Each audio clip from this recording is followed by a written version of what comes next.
we're appreciate y'all being here. Much obliged, much obliged. While we're just waiting to get started here, I'm going to read you something that am I even on here? Connection's unstable. Let me try a different Wi-Fi. Hold on just a second. Connection's all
right. We'll try this again. It looks good. Can you all hear me? All right, so can you all hear me? Better. Okay, gotcha. Jay Giles, right on. All right. Wow. All right, cool. Right on, man. Am I paying my bills? Right on. Freeze frame. Freeze frame. All right, so I'm just going to start with something while we're waiting for people to jump on here. I can't read this, but some of you might be so mad you leave. That's fine. That's just what I'm reading. And this is a book by Ida Honoroff and Eleanor McBean, The Silent Killer. And this is before what's the current thing is. It's nuts. And if you just read, you'll be like, it's nuts to me how far we've come down this rabbit hole, given what we know about previous experience. And so I'm just going to read you something here. This is from Gerald Ford. The president's message to Congress requesting a special supplemental appropriation for the production of the Jabbas.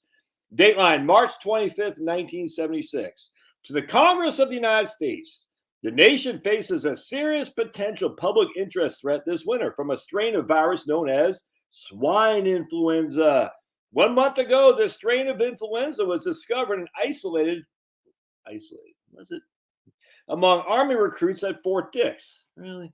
The appearance of this strain has caused concern within the medical community because this virus is very similar to the one that caused a widespread and very deadly flu epidemic in 1918 and 1919. Some Americans will recall that 548,000 people died in this country during that tragic period, and 20 million people worldwide. I have consulted with members of my administration, leading members of the health community, and public officials about the implication of the new appearance of the swine flu. I've been advised that there is a very real possibility that unless we take effective counteraction, there could be an epidemic of this dangerous disease next fall in the United States. Ooh. The facts that have been presented to me in the last few days have come from the very, very best medical authorities in the U.S. These facts do not suggest there's any cause for alarm. The scientific community understands what we're dealing with, and they have developed a vaccine that will be effective in combating it. The facts do suggest, however, that there need to be action now. Action by the government, action by industry, and the medical community, and most of all, by our citizens. Although no one knows at this time exactly how serious a threat this could be, we cannot afford to take chances with the health of our people. So I'm asking Congress for a special supplemental appropriation of $135 million prior to their April recess to ensure the production of a sufficient vaccine to inoculate every man, woman, and child in the U.S. Finally, I'm asking each and every American to make certain he or she receives the vaccine this fall. Inoculations are to be available at schools, hospitals, physicians' offices, and public health facilities. Extraordinary measures are necessary because a short time period available to assure adequate vaccine production and to mobilize the nation's healthcare delivery. Oh boy. I urge Congress to act immediately. It's just kind of funny because we know what happened after that, which is crazy. Right here, I want to show. We continue, this is for Ford again, writing to Congress. We continue to be faced with a major problem in meeting our goal. Although experience indicates that there is very low risk of untoward reactions to the vaccines, the drug manufacturers producing the vaccine for the health is their what's now called the HHS need some form of appropriate liability protection. And then while we're waiting for a couple more people to get on here, I'm just going to read something from this is from Lawrence Dr. Halliday Fink. Dr. Fink, who is Assistant Chief of Neurosurgery, the National Naval Medical Center. And he wrote to the Washington Post, Dateline 12/28/1976. Swine flu, the lessons not learned. Recent developments in the swine flu immunization program should serve to underscore, once again, the potentially disastrous consequences of the politicization of medicine. As an honorable profession, medicine has maintained its ethic and its effectiveness only by remaining above and beyond the reach of politics. Now, for what is probably the first time in American medicine, the political concerns and campaign rhetoric of the federal executive have conspired to launch a poorly conceived and virtually untasted mass immunization program, the unfortunate consequences of which are now becoming apparent. The development of GBS, I can't pronounce it, Guillain-Barré. There are ample indications that the government did not consider all the available evidence and indeed chose to ignore contrary evidence that such a program was ill-advised. It is truly remarkable to consider that whereas it takes years of carefully controlled investigation to introduce any new drug into the United States, despite the fact that such a drug may have been successfully used in other Western nations, the swine flu program was put together in a few short months to meet a political deadline based on the mere speculation that an outbreak of swine flu might occur in the country. In a campaign of terror, the government likened the potential of swine flu to the influenza pandemic of 1918, which claimed millions of lives worldwide, and chose to ignore entirely the fact the vast majority of those deaths occurred as a result of secondary complications that could be readily treated today with common agents then not available, such as antibiotics and IV solutions. Notwithstanding the fact that less than 5 documented cases of swine flu had occurred in a population of over 200 million, the government demanded a mass immunization program, the complications of which, already known and yet to be discovered, probably exceed the risk of the disease. And with the most craven disregard of the fundamental rights of its citizens, the Department of Defense made this immunization mandatory for all military personnel. Indeed, without any foundation whatsoever, DOD attempted to require double dose injections for those military and were deterred, not by medical considerations, but only by the fact that the double dose was impractical and the auto injectors selected for the use. To the credit of many physicians, civilian, military alike, they refused to be stampeded into taking the injections themselves or advising their patients to do so. Perhaps the military is awakening. I have dozens of letters from military persons who have asked for advice what they can do to avoid taking the political vaccination.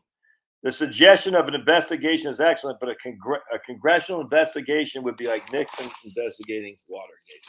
Point being is, if you trust these guys in the government, you're freaking nuts, man. It's just all there is to it. I don't know what to tell you.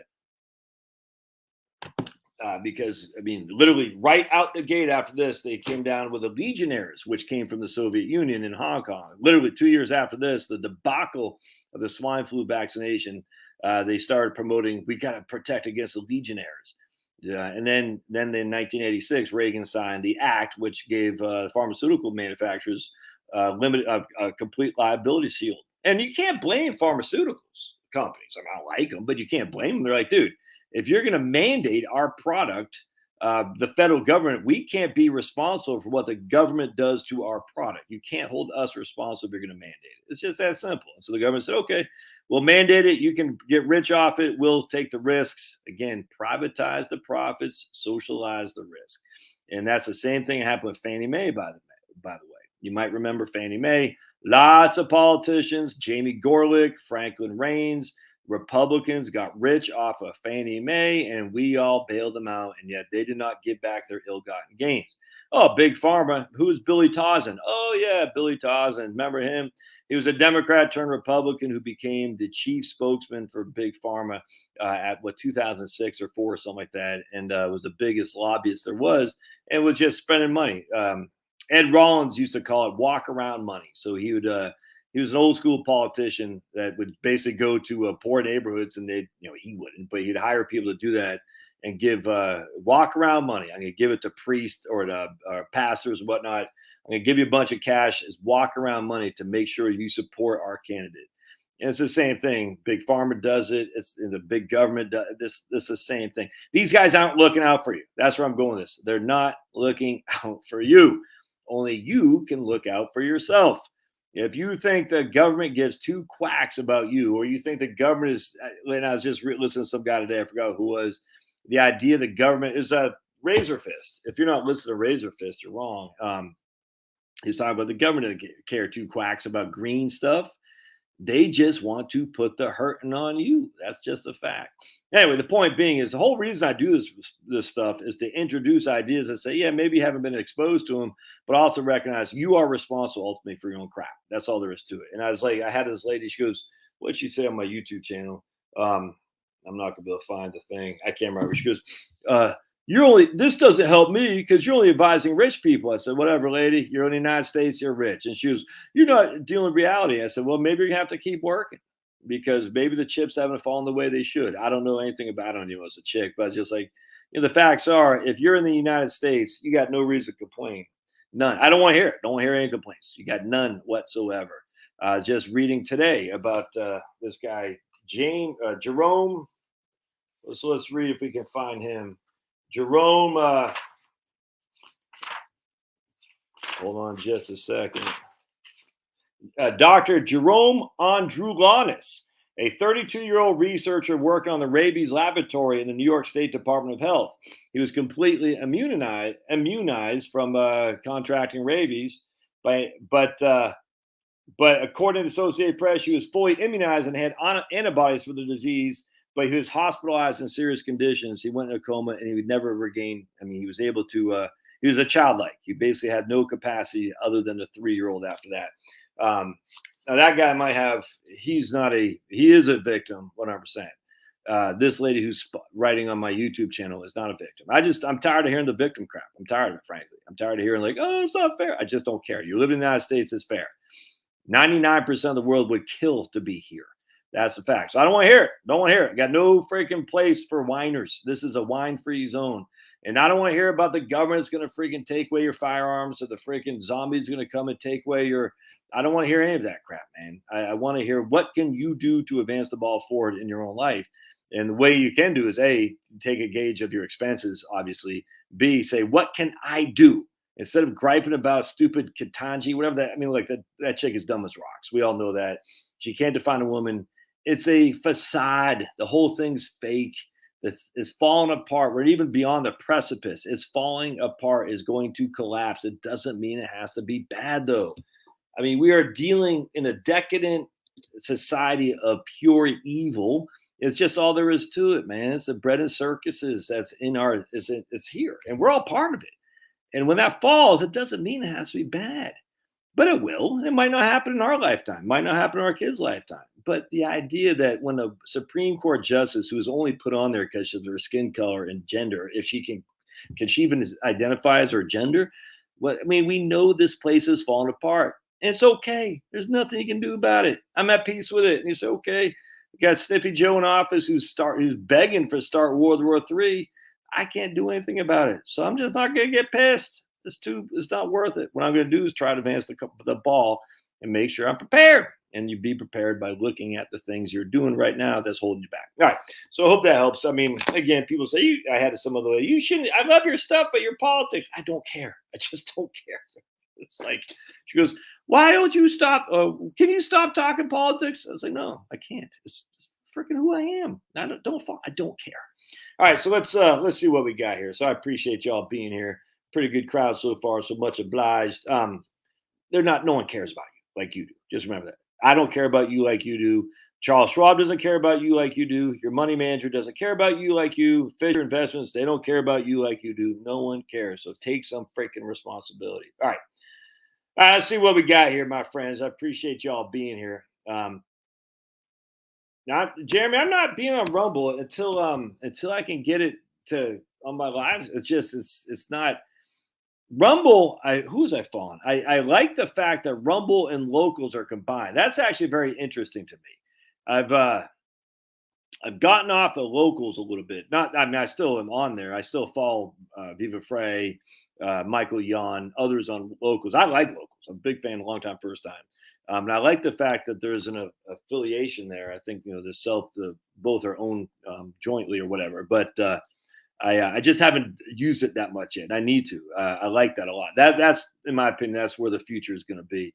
But anyway, until Rumble, I can get Rumble corresponding with my YouTube stuff. It's just not. I'm not going to do it.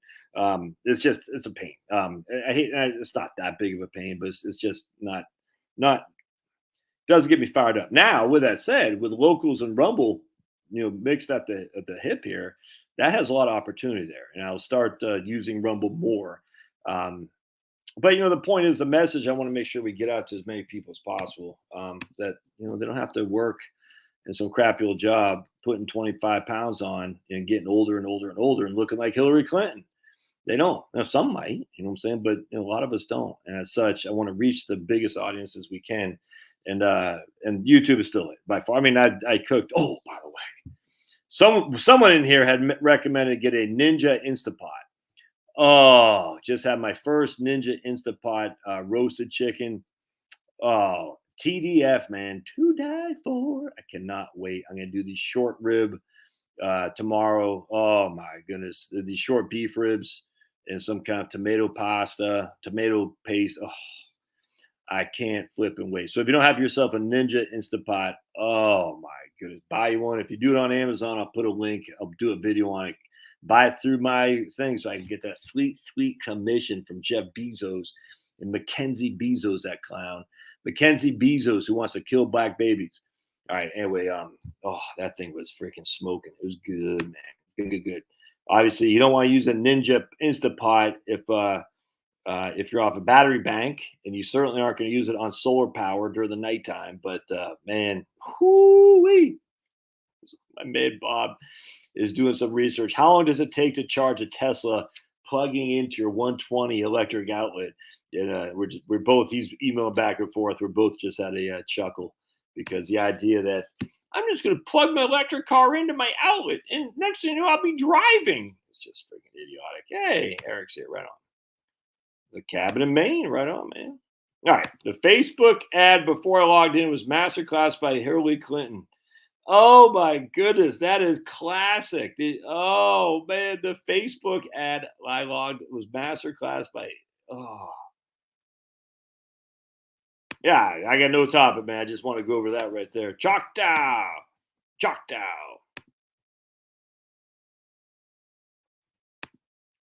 This was Tata's Retirement Live bait and switch. Oh my goodness. All right.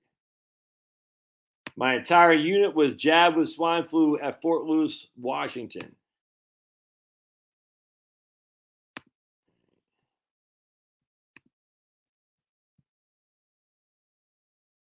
No, Chicken Charlie, don't you know that if you eat broccoli and other vegetables, you're going to die? You're going to die? Come on, Chicken Charlie. If you eat broccoli, you will die. All right.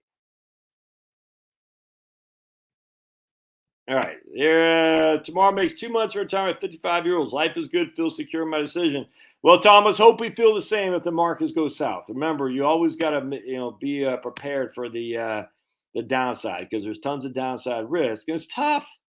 It's tough. In my models and Right Capital, I show worse downside risk than 1930 or 31, 1930, and then 2008. And downside risk, I'm using standard deviations of a certain amount. But anyway, I'm showing worse downside, what's called a drawdown. And then we had in 1931 or 30, I can't remember which year that was, and then 2008. But yeah, it's still not going to be easy to sleep at night, man. That's why the 4 years cash thing works. A lot of people ask me about 4 years cash. What exactly does it mean? I don't have any right or wrong answer there. The way I see it, for me, it's going to be Ginnie Mae at the Vanguard, Ginnie Mae. Yeah, you need to have enough literal cash to see you through a year, if that makes sense. All right. When I mean literal cash, it doesn't have to be in a safe box. But at your local Navy Federal Credit Union, you know what I'm saying? You have it at your local federal credit union that you can go into the bank, take money out, put money in, write checks, use the ATM and all that. That's cash. You don't need 4 years sitting there. I actually think bonds look pretty attractive right now, frankly. I really, really do. So for me, I mean, I'm not there. So I'm only 51. You know what I'm saying? I'm still growing. I'm still putting money away. I'm still paying off debt. I'm still working. I'm still working. So I don't want 4 years of cash. And and I hate to say cash is synonymous with short-term bond funds, but in some ways they are. It's safe money. And I don't mean long-term government bonds. I don't mean long-term corporate bonds. I don't even mean zero coupon bonds. I'm talking short-term stuff with low duration risk, low volatility. Ginnie Mae, short-term intermediate bond fund treasuries is fine, but stable value fund, guaranteed investment contracts through your 401k. The G fund is perfect. The G fund of TSP is perfect. But on the G fund right now is like the freaking. I actually take a look. Have you all heard the song by Jason Isbell, "When We Were Vampires"? Oh man, that guy's that's the guy who wrote "Outfit" from Drive By Truckers. That guy is North Alabama is where he's from, and he is a song. He's got to be Irish. Got to be some Irish in there because Irish are good at writing lyrics. That's for doggone sure. All right. So I want to see what the TSP has done this year. So we're going to go to fund performance, and we're going to go to rates return, and we're just going to look at the G fund. Oops. G fund. All right. And we're going to go down to, so it's up 0.28% this year. So not much. So, but you can see right here, I bet the F fund is getting smoked. So the F fund, I bet, is not up 0.28%. So let's take a look at the F fund. There's the F fund. Yeah, year to date, negative 3.15. Why is the G fund up and the F fund is not? Because the G fund is 100% guaranteed not to lose any money. It's like a stable value fund, which is fantastic. F fund is their fixed income fund. Actually, I'm just curious what these other guys are doing. C fund is S&P 500 is down 8. Small cap value is down. The small cap's down 10. International is down 6.5. All right, there you go. That's a TSP. I like TSP. I'm a big fan. Long time, first time. But everyone's like, we need more options. No, you don't. You don't need more options. Okay, so we got a like on Facebook. Again, I'm on Facebook just to draw people over to YouTube because it seems like people get notified on Facebook better than they get it on YouTube. I'm not all that engaged in Facebook. I'm not a big fan of Facebook, but the facts are the people I'm trying to reach are on Facebook. That's just fact. And I'd be stupid to avoid those people because I think I have something to say and they can say, get the hell out of here, Scanlon, throw tomatoes at me. But, it doesn't take many to change, to generate some momentum that says, hey, maybe this guy has something to say. Oh, some people went blind. Yeah, swine flu vaccine hurt a lot of people, man. 100%. Oh man, Charlotte, Finn, and Pablo. That is classic. Oh man, that's classic. Oh yeah. Green eggs and ham. Yikes. Oof. Well, my daughter had swine flu in 2009. That's for sure. And scary stuff. I'll never do any of this again. I'm just telling you right now. I'm stunned how I fell for it, and I'm a pretty contrarian guy, but yet, the idea that I just find it. This is the problem I have with conservatives. The government, they're bumbling, incompetent, or they're evil. One of those two. But when it comes to the jabbists, I trust them explicitly because science. Okay, so the government can't do anything right. They're bumbling, incompetent, or they're evil. Those things seem mutually exclusive. But when it comes to military operations, DOD, for instance, or the Jabbas, the government is competent. That seems odd to me, but whatever. Oh, but Josh, don't you understand? The government isn't actually making the facts. Okay, the government is regulating it. And if you trust the FDA, okay, I got nothing to say. Michigan in the house, right on, CB. There's James, right on, man. I'm working on accelerated pay down my mortgage. Tell you that right now. I'm on an arm, and the reason I'm on an arm is I want that sucker. That's my incentive to pay that sucker off, Denise. So, my arm doesn't. There's a 5 or I can't remember. Pretty. I can't remember. I think it was a 7-year arm I took out in 2019, 18, something like that. But I wanted to have it paid off by the end of the 7 years. And so I'm on a 7-year arm, and my whole goal is to have that sucker paid off. Just think of how relaxing is going to be with no mortgage, and B, how much more money it's going to free up to do other things with, and C, the lack of a need for that other money as well. Hey man, check in from Alaska. Breakup has started for us folks. Breakup, I don't know what that means.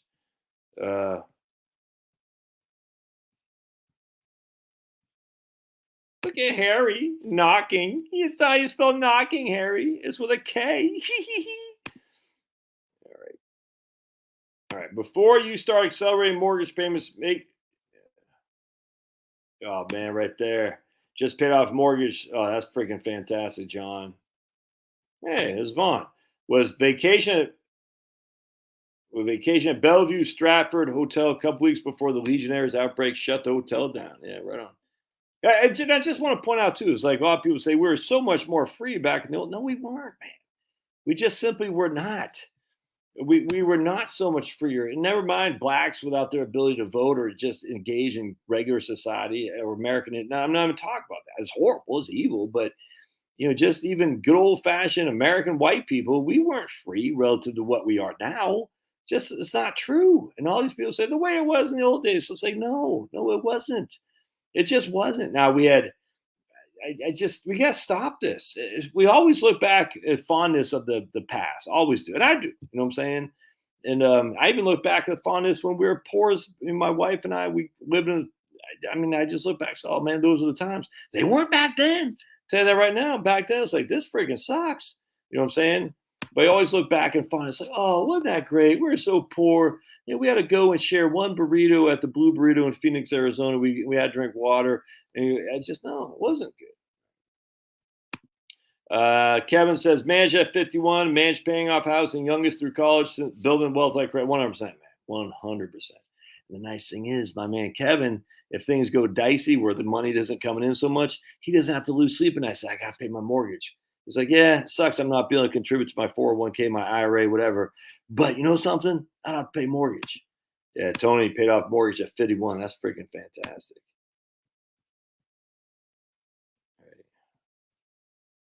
100%. Blessed. Look, there is no better place. There's no better place in the world than the United States of America. None.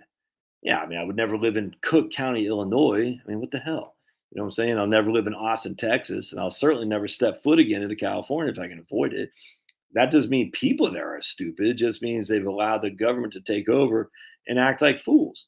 But at the end of the day, not one person mandated I put a jab. Not one person ever came up to me and said jab or jail. That didn't happen. Not one person has ever said, give me your firearms. Not one person. And it's just, I mean, could it happen? Absolutely. It never happened. Not one person has ever come down to me and said, I cannot sell you stuff because I happen to find out you voted for Trump. It's never happened. America is freaking the best place, divine intervention that ever has been.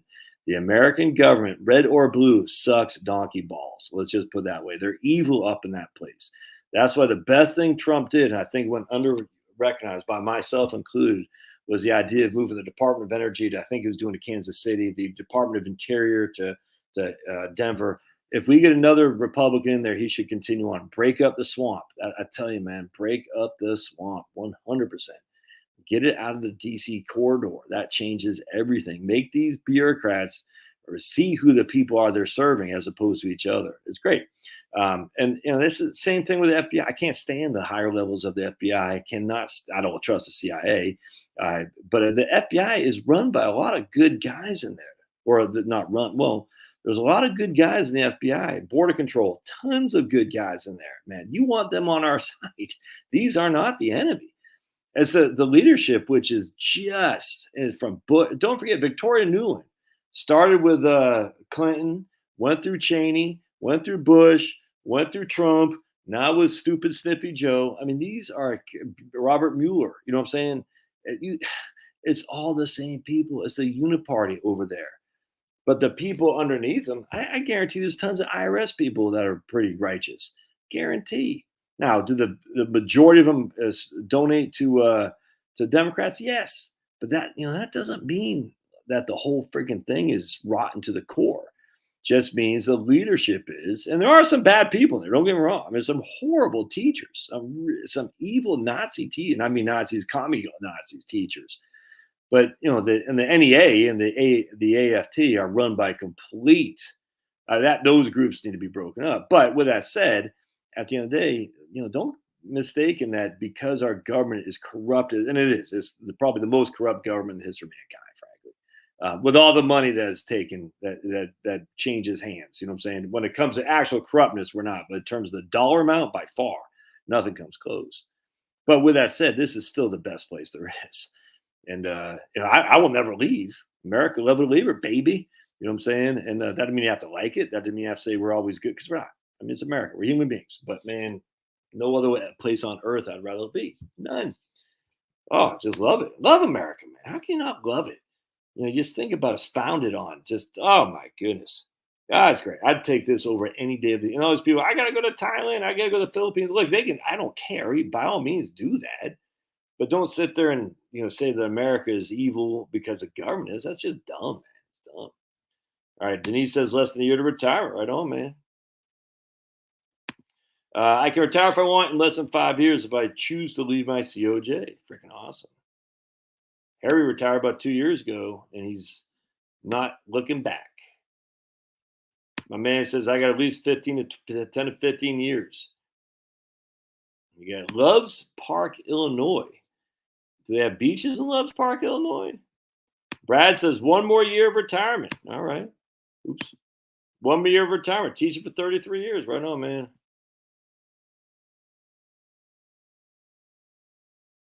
I don't want to be jacked from it. The theme song from Phil Collins. I don't care anymore. Don't care anymore.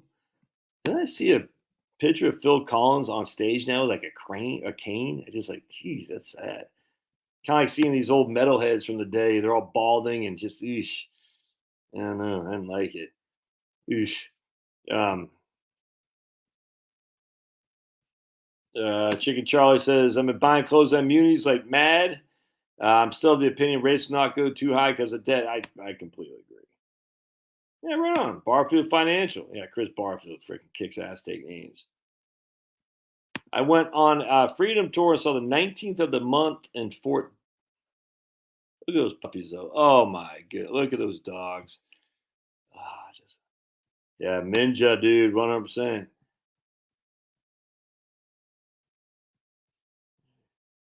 I want a 457 so bad I'm applying to all my counties for jobs. Right on.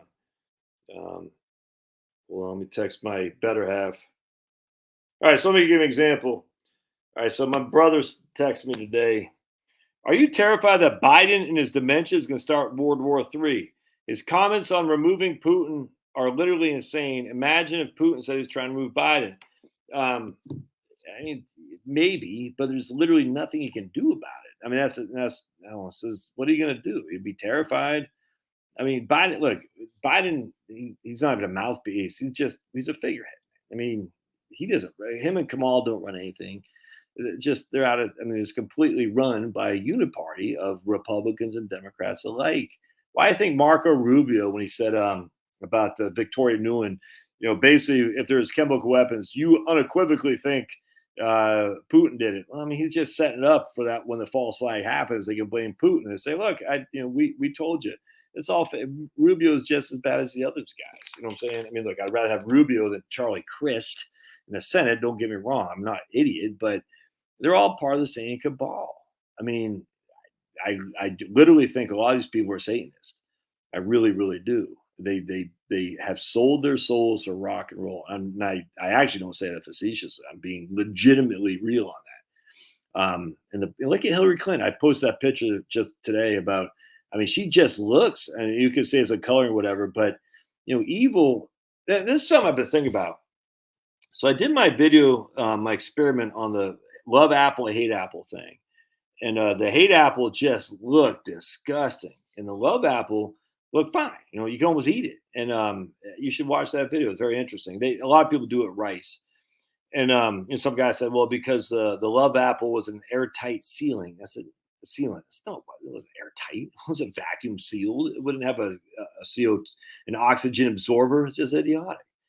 Anyway, point being, though, is I was thinking about that, and I was sitting there thinking, if the words you use can cause the water inside of you, and again, cancer and the new biology of water. I haven't read this yet. Now I'm finally done with this. I will read this next. Actually, I'm not going to read this next. I got a book I want to read by this. Oh, jeez, I got too many damn books. The Anti-Library, and my mom is sending me something too. And when mom sends me a book, it's always interesting because my mom kicks ass. Oh yeah, right. Just look at that. That is not a righteous woman right there. Creepy. All right, so next book I got to read. Hold on just a second. Who is this guy?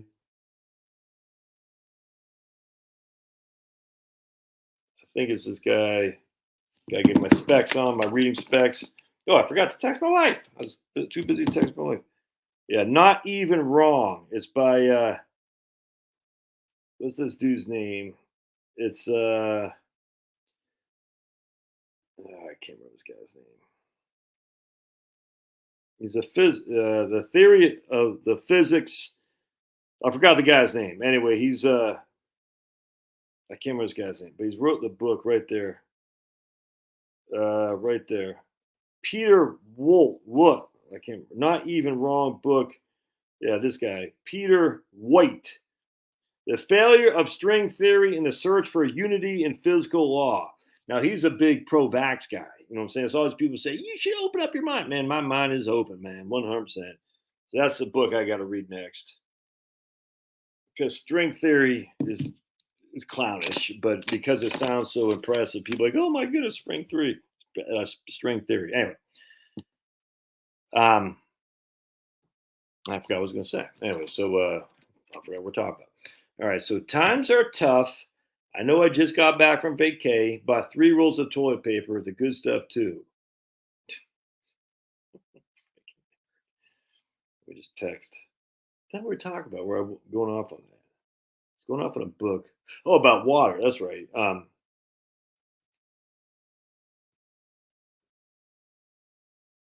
right, so what I was thinking is, if your bad words, your evil, negative, all that stuff is affecting the inner workings of physical objects that have water in them. You know what I'm saying? Because water is living, and the bacteria in there, all that stuff. So if you're talking and being mean and hostile and all that, that hurts other things, as reconciled by the love-hate experiment for rice, in my own case for apples. What is it doing internally? What is it doing internally? It just hit me today. I was like, worked yesterday. I said, man, just think of all the negative stuff you're saying is affecting your surroundings in negative ways, as witnessed again by the experiments that we just talked about, well, what do you think is doing inside of you? I said, man, I never thought about that. Anyway, point being, I was just thinking about it. It's like, maybe you guys, I guess, start being more optimistic. I was actually pretty proud of myself today. I was going to bash this lady. Not bash her. I was going to say this is a problem with some of our police officers because she was huge. She should never been a cop. She was huge. And I was going to say, and I said, just follow the advice. If you got nothing good to say, don't say anything. I was like, this is why you can't have this. Hey, you shouldn't have women freaking in police roles. I'm sorry. They're not. I'm sorry. You shouldn't. Now, that doesn't mean they can't be. Obviously, no one's going to say, you can't be in here if you're a woman. But come on, man. No, there should be no women in police. That's just a fact. Unless they're going to be in the back office, helping push papers and being, calling breaker 19, go down Chicago line or something like that. But they shouldn't be chasing hardened criminals. No way. Part two of that, you shouldn't have these huge people in sheriff's as a sheriff's deputy. It's not good. And it's just anyway. And I was going to post them on it. I didn't. I felt good. I said, hey, that would not have advanced the ball if I post this. And it wasn't be negative. It's just I was going to say this is why you shouldn't have this. You know what I'm saying? But I didn't. I'm glad I didn't because why? If you don't have something good to say, don't say anything. Look, I'm the biggest hypocrite. I grant you. I'm trying to work on it. Best ninja pot China makes. Yeah, it wouldn't surprise me.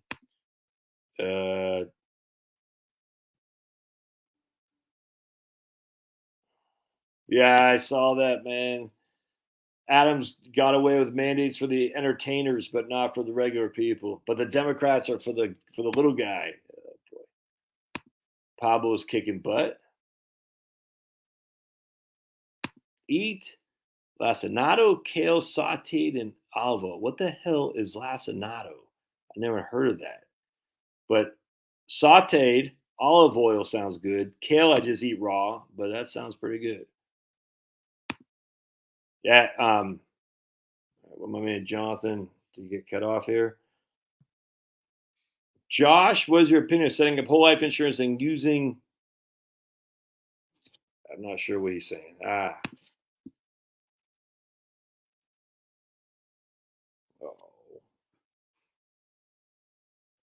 such a baby. All right, this is what I'm talking about, man. Allen. Been spending the last 3 months watching Scanlon videos. And make sure you watch the ads, Allen. So I get that sweet, sweet George Soros money. All right, here's Marie. Right on. I'm retired at 60, have income covering expenses until I'm 67. I can't decide where I should put my money from if I should put my 401k from the VTI into Wellington or now or wait until I'm 67. I would put in Wellington. I would, because the bonds actually, I can't stress enough. I mean, what do we say? Bonds are down 12.5%. Let's actually look. Hold on a second. I don't care anymore. I don't care. Oh, Phil Collins. But there's another song about I don't care, but it's more of what kind of music? I forgot what it was. All right, let's see what we got here.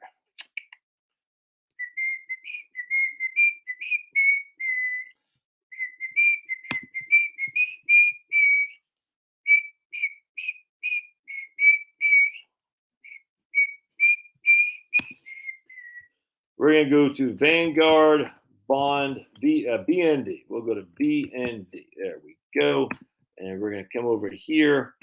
And we're going to come over here to share screen. And we're going to go here.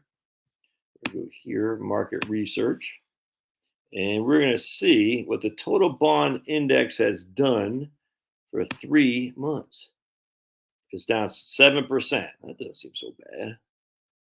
1 month, 3%, 6 months, 7. Okay, there we go. Year to date. All right, so it's down 8% for 6 months. All right, that doesn't seem that bad. Let's go for 1 year. 7% for a year. Oh, look at that. Ooh, I like this. The total bond index is down. I'm assuming this is on an annualized basis, 2.49% annualized. I'm not sure if that's annualized.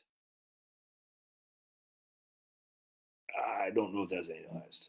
What we're gonna do. I don't think that's annualized. All right, so hold on a second.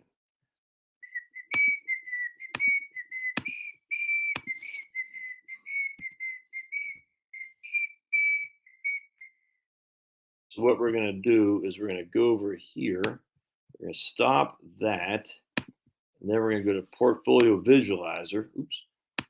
Come over here. Has Denise gone to bed yet? Because she got to go to bed early, that Denise. Gotta go night-night. Night-night, Denise. Night-night. All right, so I'm just goofing on Denise, everybody. Everybody hope recognize that. And to include Denise. So we're going to go to BND 100%, and we're going to go to Portfolio Visualizer. And what has Portfolio Visualizer done? We start with $10,000 after a year, it's down to 9,500. So it's down 5% over the course of the 1 year. So now let's go over to 3 years time.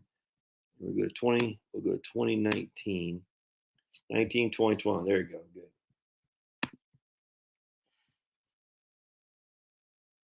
And it's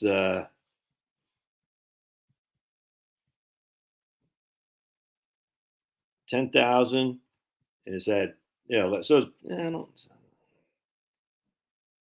I don't get what Schwab is saying there. I don't understand.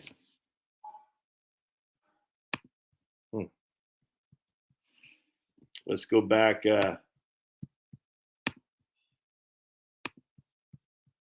That's weird. Oh, I gotta share it. Hold on a sec. You made me feel like dancing, dancing all the way. You made me feel like romancing. All right. So why? I don't get. Why are they saying that? Oh, hey, Pablo. Yeah. So I'm not sure what that's about. That I only thing I can think is that's not total return. So let's. Do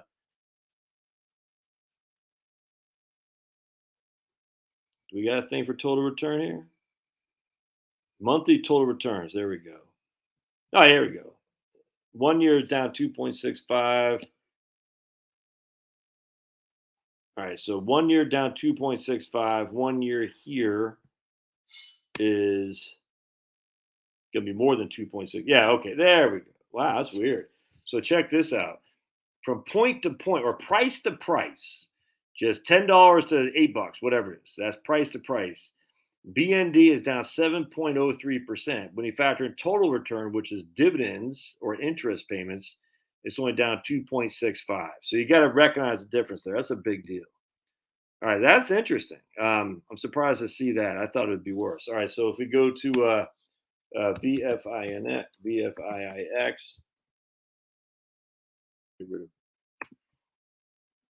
year to date down 1%, 1.5, almost 2%. Wow. And then we're going to go to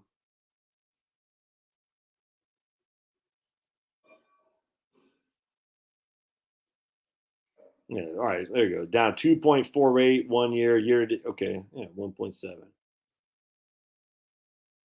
Yeah, so I mean, if we've had, let's go to one other thing here real quick. The intermediate right there. If anything got knocked around, it should be this.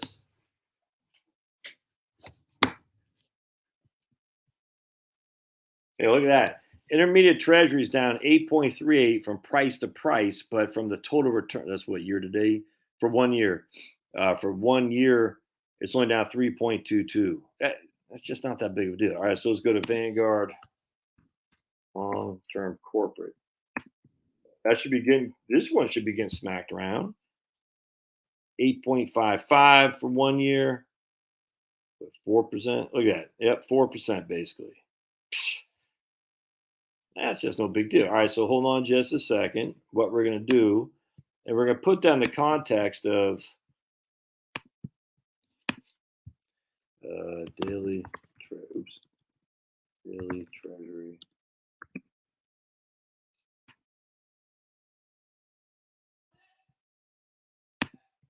Are you watching tennis? You're watching basketball.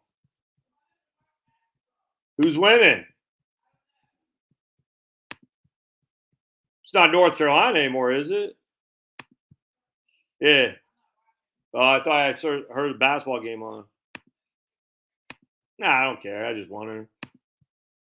All right, so let's go to.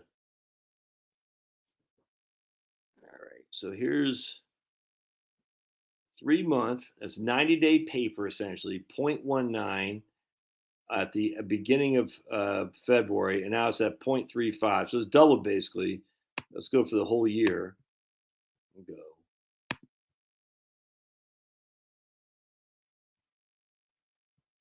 0.08 the start of the year, up to 0.35. So that's a tripling of short-term rates in the last basically 3 months. If we go to 10-year Treasury, 1.63, and now it's at 2. Why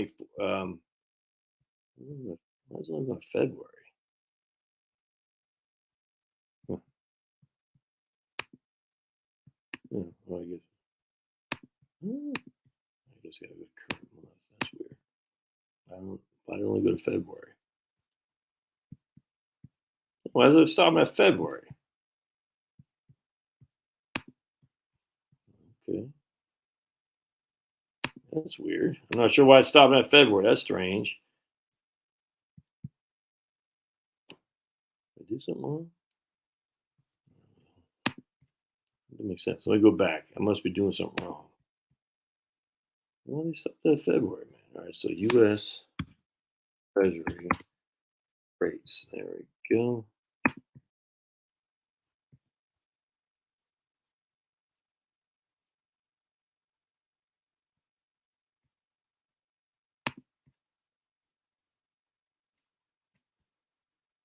Why did they stop at February? Huh.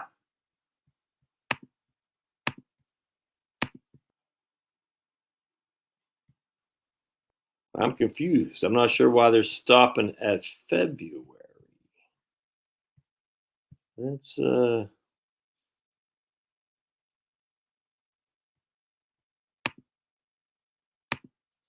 is weird.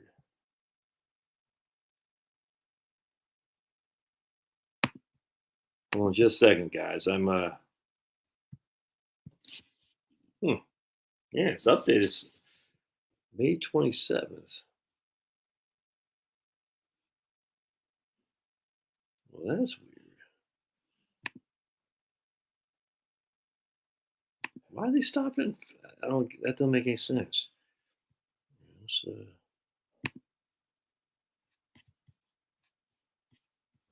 that doesn't make any sense at all. Huh, that is weird. So what's happening is the U.S. Treasury Gov isn't giving us the updated for the whole month of March. Hmm. It's not about Sniffy Joe. All right, so let's go to. All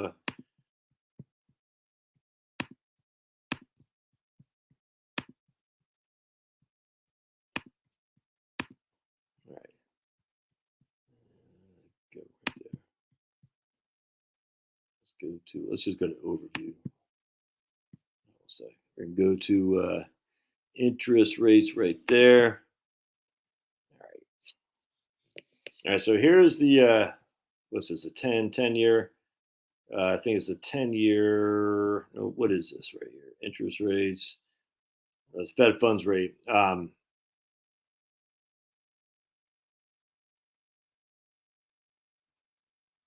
So you can see, still looking for the 10-year. Hold on just a second.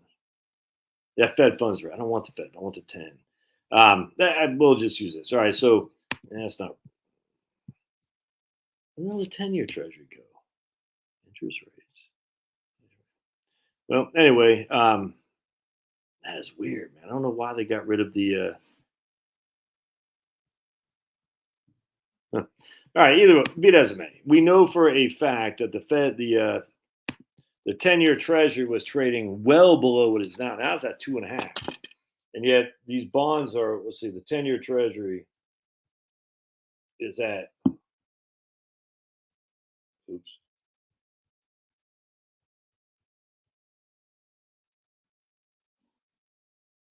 2.492, which is crazy, man. Oh, here we go. Just look at it. what the U.S. Treasury, what are they doing up there? They're so worried about Ukraine. All right, so at the beginning of January, the 10-year Treasury is at 1.5. Now it's at 2.5. It's gone up 100 basis points. That's a 40% increase since the beginning of January. At the end of July, it was at 1.234. So basically it's doubled. It's gone up 100% at the end of July. So that's what, 8 months or something like that. And yet you're looking at a 3% decline in friggin' basic bond funds. Wow. We really had that bloodbath, didn't we? We really got snuffed out. Just doesn't seem that big of a deal. But Josh, they're going to raise more. We don't think people aren't already assuming that, and they're not already pricing it in. So going back to what Marie said, should she move all the money to Wellington or keep it? Like, I don't know Marie's story. I can't say anything, but I'm just saying it's like, look, at the end of the day, the bonds do have upside. And just look at the history of the bonds when they get knocked around. Could they go down a little bit more? Sure.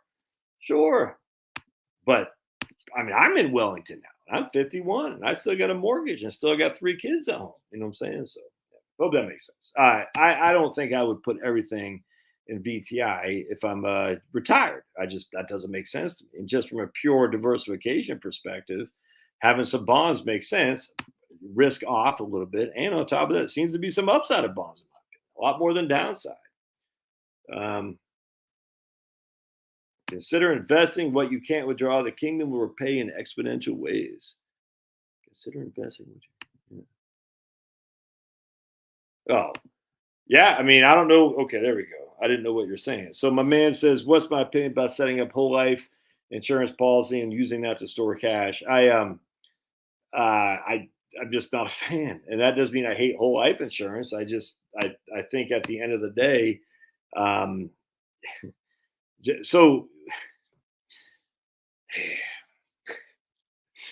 so ask for a projection of what your cash value will be, and this is your walk away money in 10 years, guaranteed, and then projected. So they're going to show you the guaranteed amounts. What will I have as cash value, which I can walk away with in 10 years? Ask for a projection showing that, guaranteed, and probably less than what you put in. What will it be based on current projections in 10 years? And I got a sneaky suspicion is it's not going to be very high. The current projection is probably 3.5% as a crediting rate. And you factor in the cost of commissions that gets paid out over 10 years amortized, plus the cost of insurance and all that. I bet it won't be much, if anything. And so then you say, okay, what's my projections going to be in 20 years? Again, this is projections. What's my guaranteed amount? And you can get a pretty good gauge right there. I had a guy on here 3 years ago who I just blew up because he was touting that the firm he was with, I could tell he's a newbie, at a 6.25% or 6.5% credit interest. He called it interest rate. I said, really? Interesting. 6.25%, 6, whatever. We'll just say 6. It doesn't matter. I said, so run an illustration. What are we going to be showing as a cash? If I dumped $100,000 in there, what's my cash value in 10 years? Because if we had a 6.5% interest rate, it should be $165,000, right? Anyway, of course it was not. It was like $98,000, if even that. I said, yeah, see, your crediting rate is not an interest rate. Your crediting rate is what you're getting credited for, i.e., it sounds like an interest rate, but it's not. Because of that crediting rate, you still got to subtract what? Commissions you got to pay, cost of insurance, the fees that are thrown in there and all that. And as such, I said, so it's not a 6.25%, 6.5% interest rate now, is it, guy? He's like, yeah, but he goes, that's because you got to pay the commissions and all that. I said, but that's not what you said. You said your company is Mass Mutual. I know that was going to pay 6.5, whatever it was. And that's simply not true. I walk away in 10 years with my money back, maybe if I'm lucky. Thus, I did not get 6.5% interest, not in the way most people look at it. And it's just, this guy was ignorant. So I just had to blow him up because I could tell he was a rookie. But he was sold. This is how you sell this stuff. And it friggin' pisses me off. And they said, well, in 20 years. I said, okay, so in 20 years, after we pay back the cost of insurance, the commissions, I should have what? Well, how much should I have in there? I'll even say the first 10 years is free. The second 10 years in, I get a 6.5%. So I should have 165,000 in cash value in 20 years, right? Because the first 10 years we'll just say it's a wash, which is silly, but we'll just use that. The second 10 years I get my 6.5%. Well, no, because I said, so you're full of crap, man. It freaking pisses me off. I hate that crap. Now, the interesting thing is, if you would have taken a whole life insurance policy back in the late 80s and 90s, dude, you freaking catch me out, man. Catch me out. Because those whole life insurance back then are still paying. A lot of them are guaranteed a minimum of 5%.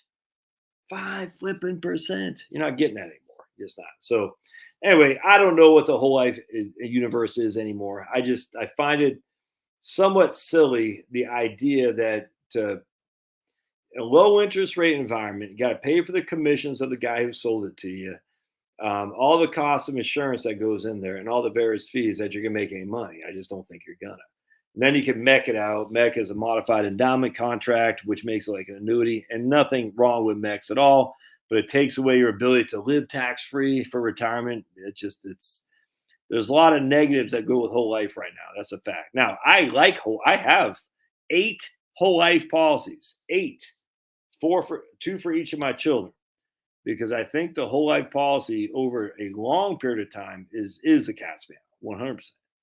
But the whole life policy that my man is saying, using that to stash cash, it's not liquid. And when you take the cash out, it's going to be less than what you put in because you got to pay back the insurance company. It's just not worth it, man. Now, can you build some serious assets in whole life for the long term? 100%. I'm a big fan. But to stack, no, not as a place to stash cash. No way.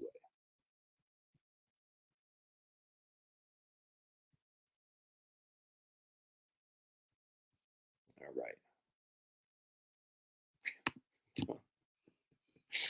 Tom bought one Powerball ticket, one Mega Million ticket, and then he put the rest on Villanova.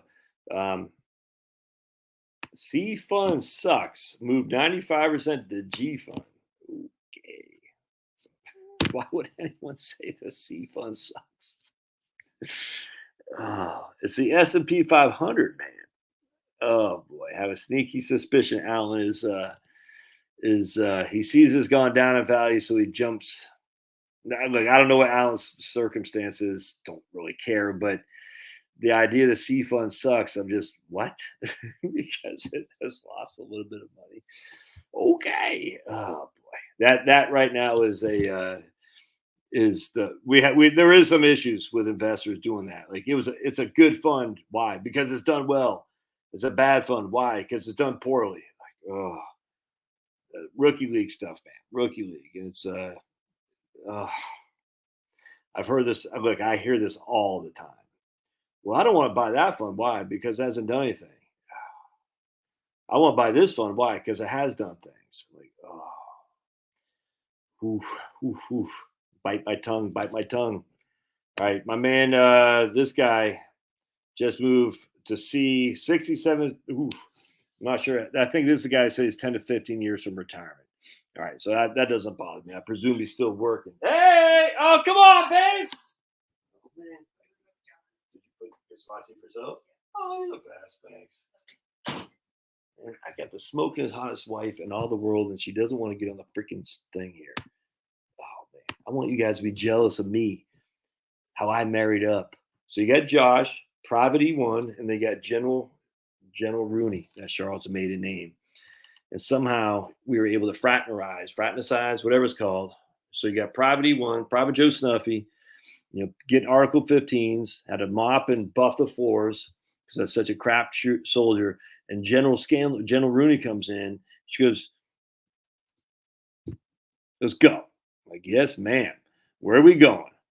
Let's go pop out those kids." I was like, "Yes, ma'am. Let's get this done." And how many years later? See, we started dating in 93. What are we on? 30 years now? Now, we've only been married since 99. So 93 to 2022. Wow. It's a long time. Wouldn't happen any other way. It's funny, too. In a long time, seems like just yesterday. You know what I'm saying? We don't really fight anymore. It's nuts. We get in arguments. Like,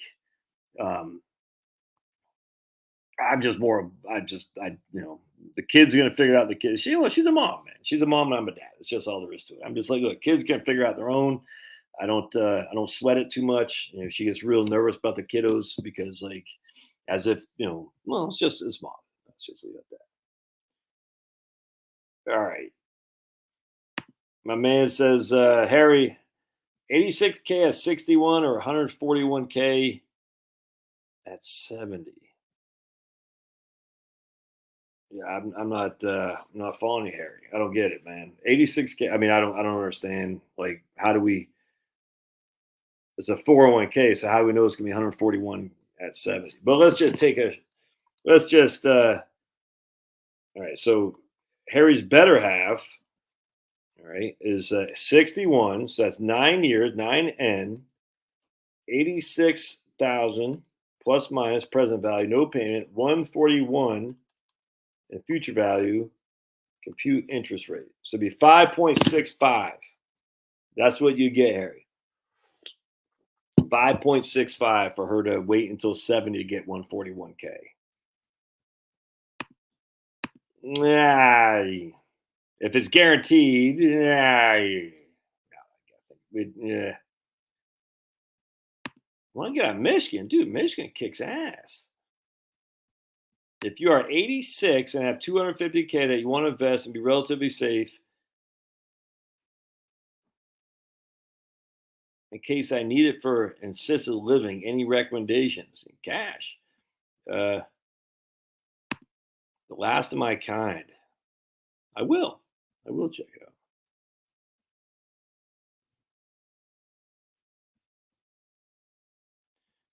I read articles that many pension funds are facing major losses in Russia.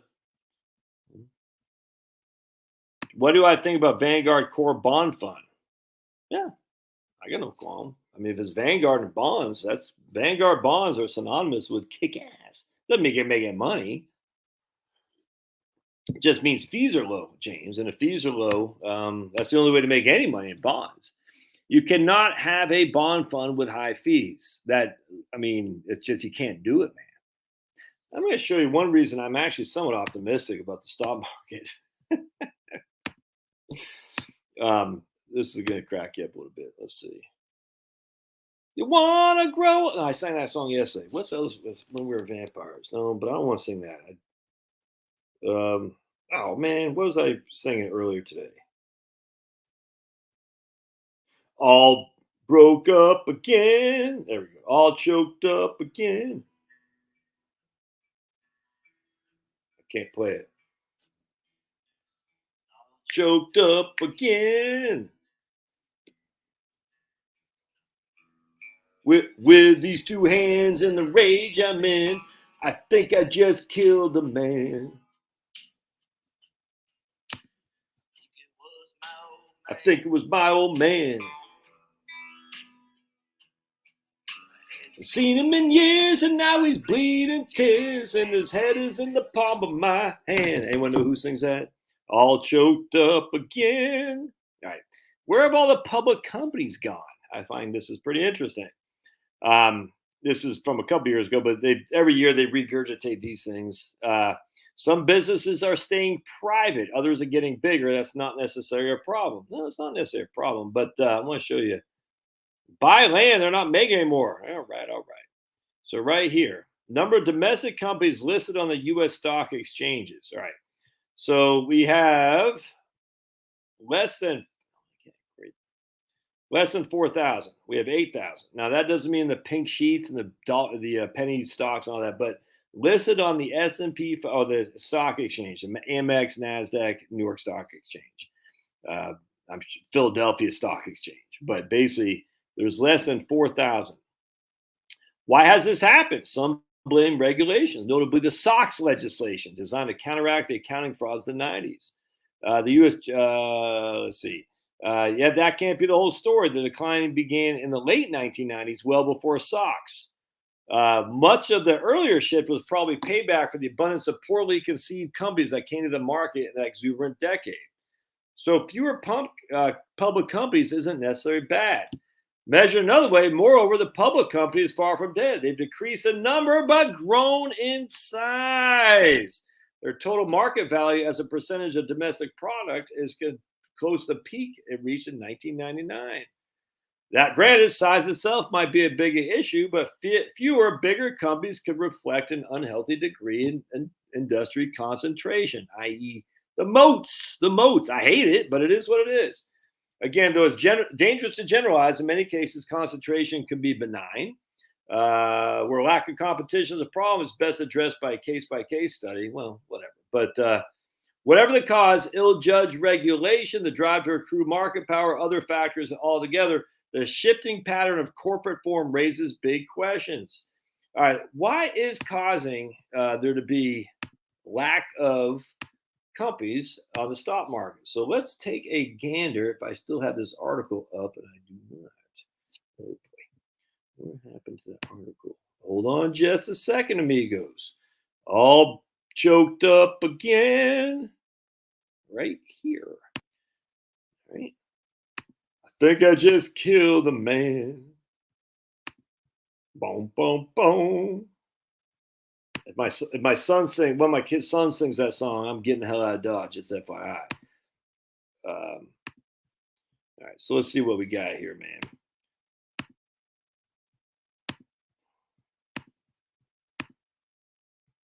Oh, new corporate climate change disclosures proposed by SEC. It's going to happen. It's going to happen. Companies are going to spend more and more on compliance to show their climate change, whatever the hell it is, their emissions. And all. It's just so freaking stupid. Reflect their business under new rules proposed by the SEC as part of a drive across the government to address climate change. Under the proposals adopted by a 3-1 SEC vote, public companies would have to remember we just talked about that. Public companies on a stock exchange, this will be all public companies, but generally speaking, all we care about is the stock exchange, would have to report their climate risks, including the cost of moving away from fossil fuels, hey buddy, as well as risks related to the physical impact of storms, drought, higher temperature. What does that do? All that does is a freaking lawyer's dream and does what? It creates more regulation and more costs for compliance, which means less ability for companies to compete. Look, man, it's the fascism. The big companies jump when they're told how high. They don't mind. Why do you think big companies love minimum wage? Huh? Why do you think big companies love minimum wage? Because it reduces their competition. Why do you think Amazon's like, we'll push for 15? Because it knows the other companies that are trying to compete can't afford it. They're scrappy. I guarantee old Jeff Bezos, when he was starting out, did not want a big minimum wage. Guarantee it. It's the same old thing. How can we reduce our competition? We reduce our competition by building a better product, Laura. Getting the government to make it more expensive to get in business. We can pay the cost of compliance. Our competition creates the moat, and as such, it's fascism. We got more and more smaller companies, big business, big government. It used to be big labor, other than the labor's unions of the government. There is no such thing as big labor. Are these really even labor unions?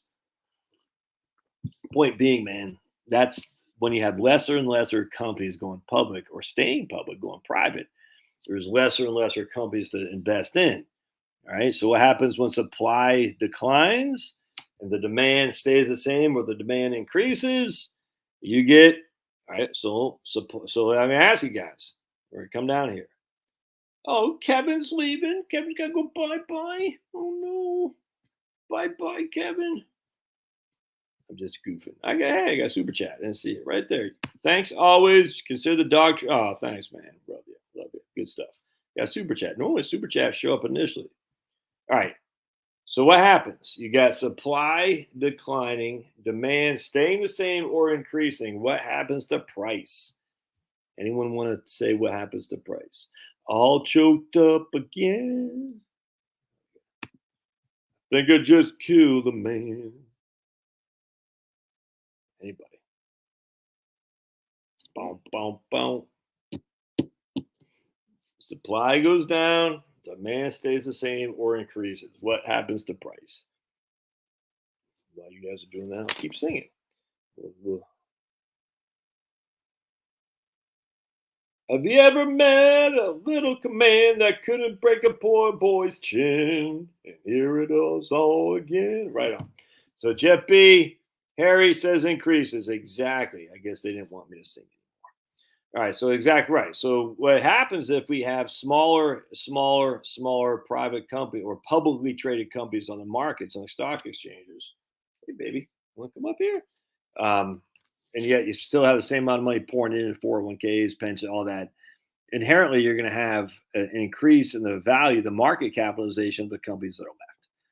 Now, that doesn't mean there can't be a decline. Doesn't mean there can't be a 2008, but just gives you a more of a tailwind to push the markets forward. It's vague.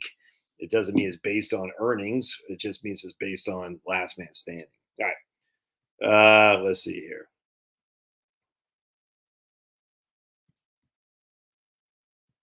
Time keeps on dripping into the future. Where to put money into an after-tax cash brokerage account versus maxing 401k?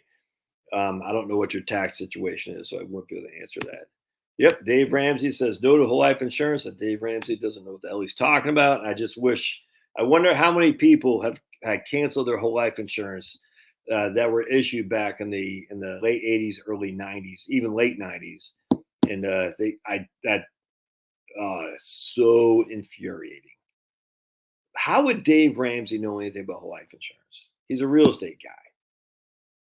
It's so freaking idiotic. So idiotic. How would Dave Ramsey know anything about whole life insurance?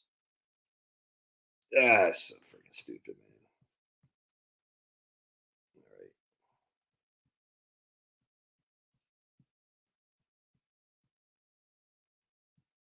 man. All right.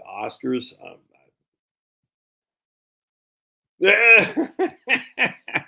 As I bet Eric says, Oscars on, gotta go. How Innovation Works by Matt Ridley. Yep, I'm a big fan of Matt. Someone has sent me a book on by Matt. I haven't read it yet. The optimist, the rational optimist. I like Matt. He's all right. He's been writing the Wall Street Journal for many moons. I pay no mind to the Wall Street Journal anymore, but I bet the Wall Street Journal's big on the blue and the yellow of the Los Angeles Rams. I mean, the Ukraine, right?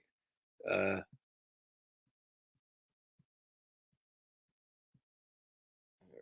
Let's see. Ooh, Prince William Sound. What books do I recommend? Anything Thomas Sowell, James Thomas Sowell. But I will tell you. Oh,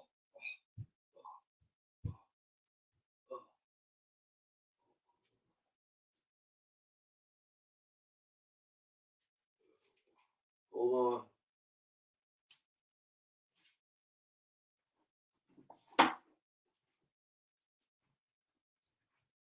Hold on.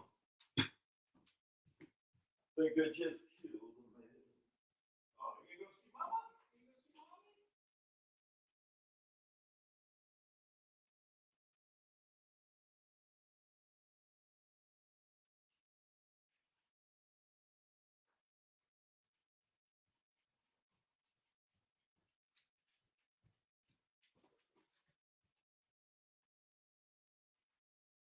Hold on.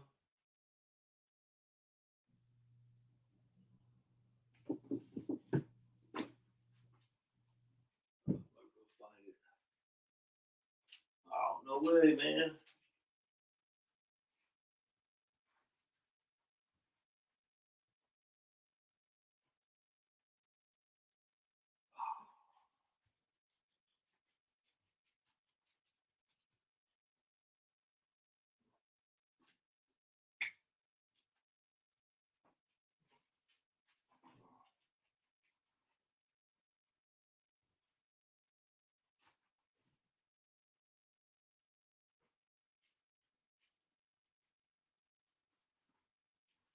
Ah. I got Free to Choose back there, James, from Milton Friedman, and I can't find it. He actually signed it. It was upstairs. All right, so the first thing you got to do, this guy right here, Henry Hazlitt's Economic in One Lesson, 100%. Very first book you got to read, Economics in One Lesson by Henry Hazlitt. The shortest and surest way to understand basic economics. Anything from Thomas Sowell kicks ass. Then if you, this right here, Carl Menger's Principle of Economics, it's freaking insane. It's insanely good. It's a German economist from this is before we even thought of something called the Austrian School of Economics from a long time ago. This guy, you'll read it like that makes sense. You'll understand it makes sense. Let me see if I can't find a section here. This is so good. Anything by Bastiat, Frederick Bastiat, he writes a lot of Bastiat. My man Ray's probably on here. I think Ray's involved in economics, but I can't remember. Frederick Bastiat, big fan, long time. Look, I don't agree with Milton Friedman anymore on the monetarist theory. Monetarist theory is, too much money chasing too few goods is inflationary. The 100% I agree with the equation. Where the monetarists mess up is they look at too much money and they don't look at too few goods. You look at the scarcity side of it more so than the monetary supply side. The scarcity side is done by regulation and idiocy and high-end energy costs. It's freaking that. And this is my pet peeve. So you got too much money chasing too few goods. All right. So I'm such an unorganized mess here. Too much money, too few goods. All right. So here's what we got. Too much money, too few goods. That's the too much money chasing too few goods. You got the price of the price of goods going through the roof. All right. But what causes the price of goods going through the roof primarily? I will never say too much money has nothing to do with it. It's just idiotic to say too much money is the primary cause of it. It's not. It's too few goods. Whoa. We just talked about this, didn't we?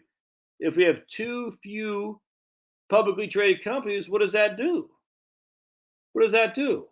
So what happens if you have too few goods and you got not too much money, but just the same money? Oops. So what happens if you have the same money and too few goods? What happens to the price of the too few goods? Oh, they go through the roof. Scarcity. It's just that simple. So too much money, you make too much money chasing too few goods. Yes, it continues to go up and it goes up more, but it doesn't go up like exponentially more. It's the too few goods side. What causes too few goods? It's not freaking the government printing press. It's the regulations. The socialistic, fascistic way we're dealing with it right now. It's freaking insane. And it so infuriates me because so many people are just there. I don't know what it is. They have this, I do know what it is. They have this need to hate the Federal Reserve. And I get it. The Federal Reserve is not the problem that they make it seem. It's the regulation. Oh, it's so frustrating because it gives the regulatory agencies a break to focus on the Fed, to focus on Jerome Powell. Look, Jerome, I get it, but you break up the Fed, audit the Fed. I'd love to see all that too, but that doesn't solve the issue with inflation. It's regulatory policies. Too much money chasing too few goods. The focus is always on too much money, and it should be instead on too few goods. Why do we have too few goods? Damn, it's so freaking pissing me off. It's the chicken and the egg, but we know the answer to that. Why did Venezuela have to chop off zeros? Zimbabwe have to chop off zeros off their currency? Why? Because they wouldn't buy anything anymore. Because they're printing? No, because there were no goods out anymore. They didn't freaking raise the prices, or they didn't print the money, and all of a sudden the supply went down. Supply went down because of regulation, and then they put price controls on there, and then they print the money. It's just so frustrating. I used to have I don't know where I had $1 trillion Zimbabwean thing, but I can't remember. All right. Then Milton Friedman also says inflation is always and everywhere a monetary problem. No, it's just not. It's just not at all. It just is not. It's so mind-bogglingly dumb that people fall for this, as if that was the end. Oh, Milton Friedman said it. He won the Nobel Prize, so it must be right. You know how many economists won the Nobel Prize that are freaking dumb, just pure dumb. Just look at, long-term capital management, and we are done there. Black-Scholes, oh my goodness, they found the thing on options. Yeah, good luck with that. All right. So anyway, that's what you want to read. You got to start with Economics 1 lesson. I do like Milton Friedman. I got a book signed by Milton Friedman and his wife, Rose Schwartz. Anna Schwartz, that's what it was. But is Rose Friedman. Rose and Milton signed it. Anna Schwartz was his partner in crime in the history of money. All right, then you got to read my man Carl Menger. Carl Menger, now you're stepping up the big leagues because Carl Menger basically kicks ass. Let's see what we got here. All right, so just a highlight from it. Economy and economic goods. If the quantitative relationship under discussion, I get so many highlights and there's just nuts. If the quantitative relationship under discussion occur in a society, that is, if the requirements of a society for a good are larger than the available quantity, you get that? This is scarcity. That is, I just literally picked this up. I just look at all the freaking yellow things I got in here, and just got tons of different things that I just looked at. So that is, if the requirements for a society are larger than the available quantity, there is not enough goods. There is scarcity. It is impossible for the respective needs of all individuals composing this society to be completely satisfied. On the contrary, nothing is more certain than that the needs of some members of the society will be satisfied, either not at all or only in an incomplete fashion. Here, human self-interest finds an incentive to make itself felt, and where the available quantity does not suffice, every individual will attempt to secure his own requirements as completely as possible to the exclusion of others. And this stuff like that is throughout this book. You have to think about it. You say, that makes sense. If you cannot be met, everybody can, and no one can. It's always scarcity. Human beings are scarce. They're scarce. They always have needs that can't be met. And so if the needs can't be met for everybody, how do needs get met? To the discrimination of some who can't afford to pay what others can. That's just a fact. That's just a fact, Jack. That has nothing to do with the money supply. Has everything to do with the quantity of the supply. The quantity, i.e., how many goods are out there for my ability to get.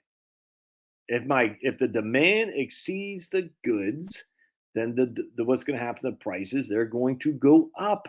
And I always look at it as a neighborhood. I live in a 21 house neighborhood. All right, I happen to be on the HOA, which I do not know how I got roped into joining. I hate the HOA. Our HOA is fine, but I'm never joining another HOA. I'll never be in another HOA neighborhood. Anyway, 21 houses. That's it. No houses for sale right now. None. I don't know, since I've been here, we've been here 10 years. 5 houses have gone up for sale. That's it. Not a very high supply of houses go up on the market in my neighborhood. It's a nice neighborhood. Great. You know what I'm saying? All right. So if all of a sudden out of nowhere, 5 houses are put up for sale at the same time, we never had 2 houses at the same time, ever. If all of a sudden out of nowhere, 5 houses go for sale, right? What happens to the price? It goes down because those 5 houses are competing against each other. And we have the same demand. The demand hasn't changed. It hasn't. So we have 5 houses competing against each other. If all of a sudden now we have a whole hell of a lot of people moving from South Fulton County to North Fulton County, you're like, man, the crime is driving them crazy. They're getting the hell out of Dodge. They're moving to North Fulton County. The demand has gone through the roof. And only one house goes for sale. What happens to that house? You have a bidder's market. And this is where people say, well, that's the thing about too much money, the money supply. It's going to create more bidders. Nope, it doesn't. Because they're missing again. What causes the supply of the houses?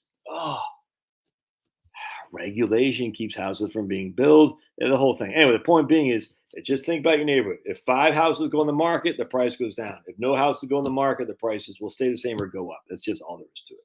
All right, so you read Principle of Economics by Carl Menger. And I'm going to actually, let's see how much that might be a tough book to get now.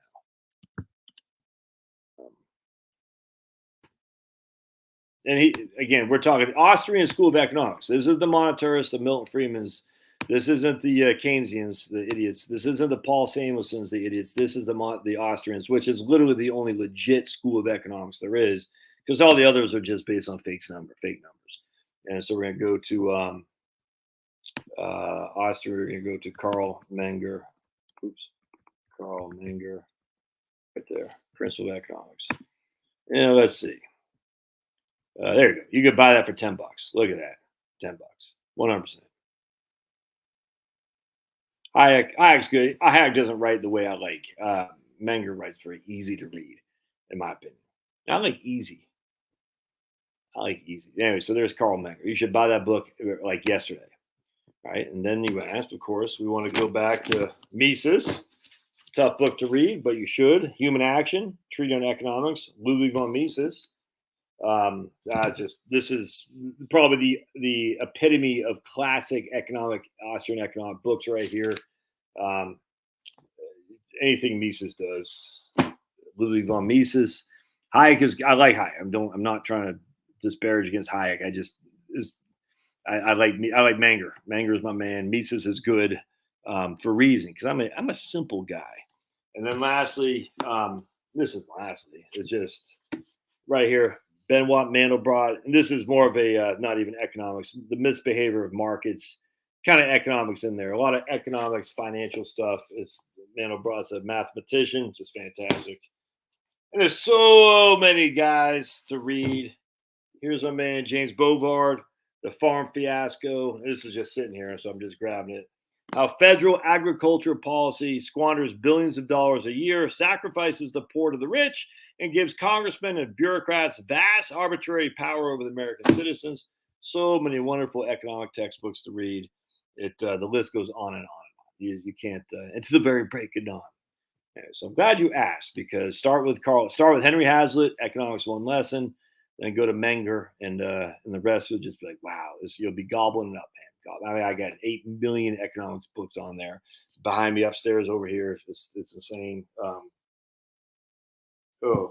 Then don't forget my more recent one, Richard Koo, Koo, Richard Koo, the Holy Grail of Macroeconomics. That someone on this chat sent to me or read, or said I should read. I read it. And I was like, wow. And that began my disillusion with the monetarist crowd.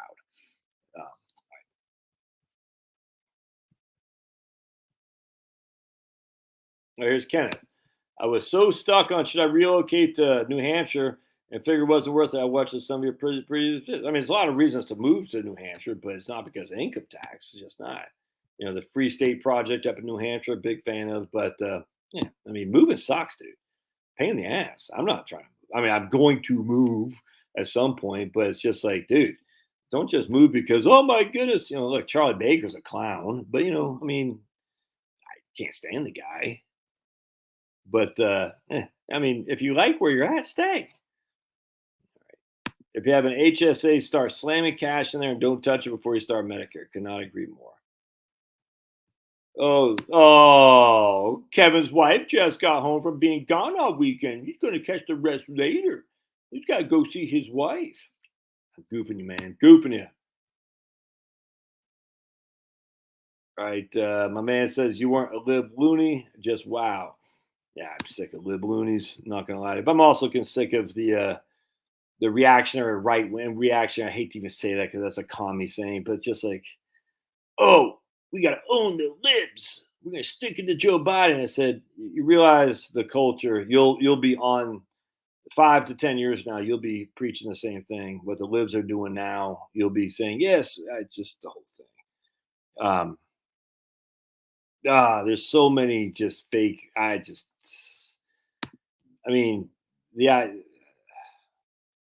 So I'm just going back to my book, Vaccination, the Silent Killer. Think about it. You were drafted against your will and you're forced to take vaccines against your will. That is not a free. That's not free, dumb. In the United States, it's not free. But you're showing your patriotic duty by dying for the government. No, no, no, no, no. You're not a patriot by dying for the government. FYI, no. And a lot of right wingers fall for that crap. No. Can we just say no? Dying for your government makes you not a patriot. And I'm hearing Biden say it's your patriotic duty. I'm screw all this patriotic duty crap. My duty is to God, my family, my country.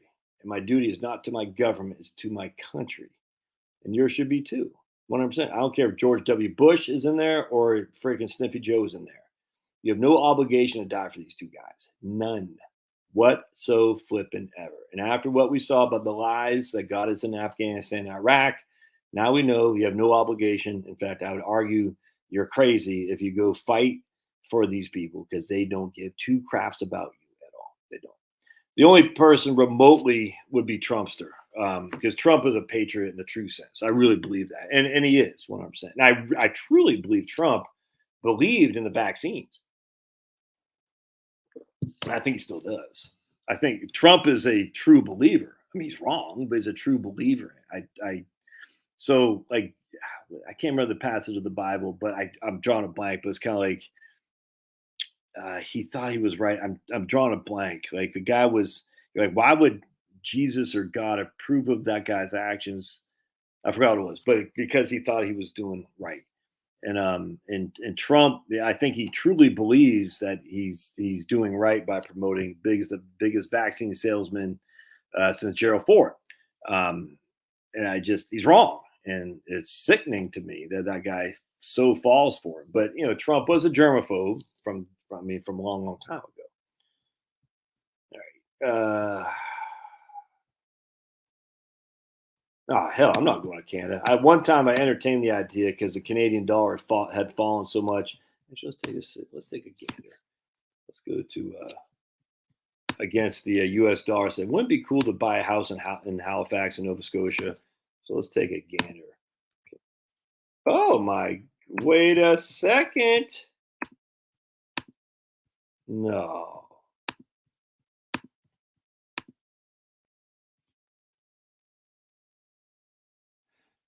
Isn't that interesting?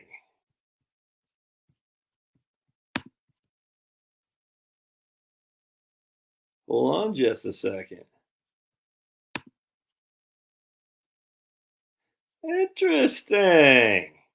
So start page no longer has "We support Ukraine" on the top right here. So is Ukraine out of the news now? The start page have a BLM black flag on there, and then they said, "Yeah, now we're gonna have the vax." It's like what was it? He said? Who was it? I saw a video today. Oh, Razor Fist. I support the thing, whatever the thing is. I support it. 100%. It's like wait. So we went from Me Too to BLM to vax to mask and vaxes and Ukraine in the matter of 5 years. Isn't that interesting? I forgot what we're doing. Canada. Yeah, let's look at U.S. dollar versus Canadian. Is the Canadian loonie or the dollar? I always forget. All choked up again. All right, let's see here. Z. I gotta say, sometimes I do like YouTube, or not YouTube. There we go. Let's see. Google, because I'm used to it a little bit, so I get to. It kind of makes it easier to get your number, your info. Hold on a sec. All right, we gotta go share.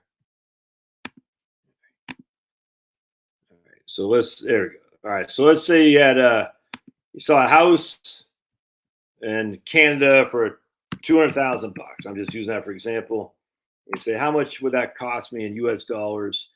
200,000 cost me 250,000 in Canadian dollars. So if you saw a $250,000 house in Halifax, it costs you 200,000. So this gonna be fun. Let's go to real. Oh, a second. This gonna be fun. Because look, man, I'm gonna show you guys something about your old buddy Josh. Right. Realtor.com. And we're going to type in. Let's talk to somebody the other day who does GIS stuff.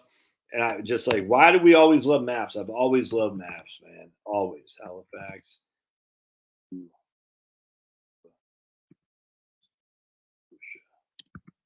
It's just weird. And I've like always just in maps, this kind of stuff has just been always enjoyed. Oh, hold on a second. Oop, that's not what I want. Hold on a second. We're going to go to all choked up again. Nova Scotia. Houses for sale. There we go. I guess you can't do realtor for Nova Scotia. There we go. Zillow. All right, there we go. So let's go to Zillow. Close out these tabs. I think I just killed a man. I'm being silly, Susie. Wiki. I'm being silly. I didn't really kill a man, Susie. Wiki. All right, so we got, for some reason, went to $400 to $1 million. I don't want that. Hell, we're gonna go to 150 to 200 to 300,000 bucks. What was that? 300,000 schmack is. I've been looking at a house for some guy.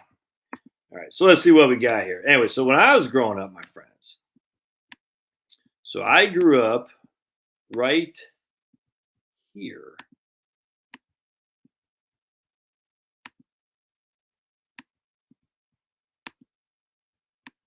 Right there. Can you all see that? Am I showing this to you? Oh.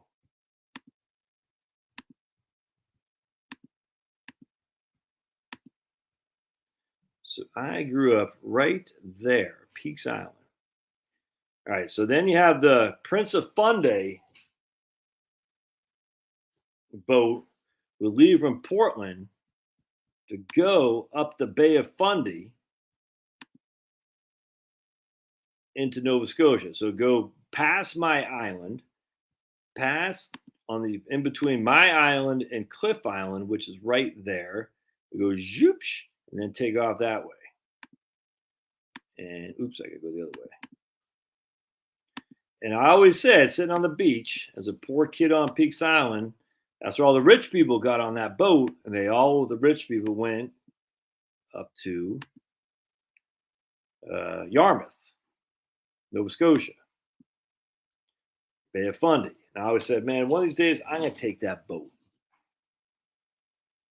I don't have any desire to do that anymore, but I would like to go to Nova Scotia. But Justin Trudeau can kiss my big fat behind, and I'll never go to Canada as long as they have a commie fascist in office. Anyway, so before Justin Trudeau came along with his commie ways, I said, man, you could buy a house in Yarmouth, whatever this place is. I've never been here, for 244,000 Canadian, sitting close to the water. Said freaking, I mean, I haven't looked on this website for a long time, but I'm just showing it. I was like, wow, that's pretty cool, man. You know what I'm saying? Look at that. You could be like a hop and skip from the water in Nova Scotia. And there's more Irish speaking people in Nova Scotia than any place, I think, other than Ireland or something like that. I said, how cool is that? And I was like, man, you could, blah, blah, blah, blah, blah. But then Trudeau came in with his commie ways. I said, no.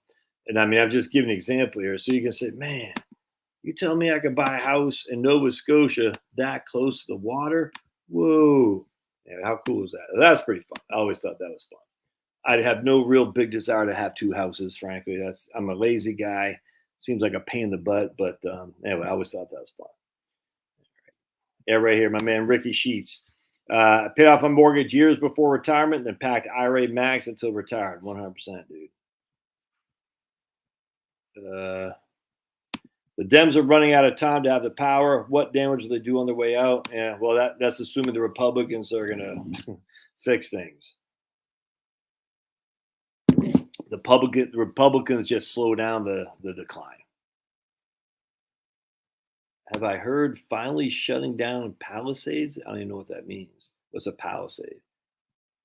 Breakup is a term Alaskans use to declare the official beginning of our thaw period. I gotcha. This was a challenging winter for us in the North Pole. Oh, I did my time in purgatory, lived in Cook County from then. Spent a bunch of time in Austin. Oosh. Yeah, forget that, man. Tim Tim Klein, I'm 62-year-old getting ready to retire. End of year, I'm thinking about using Vanguard's.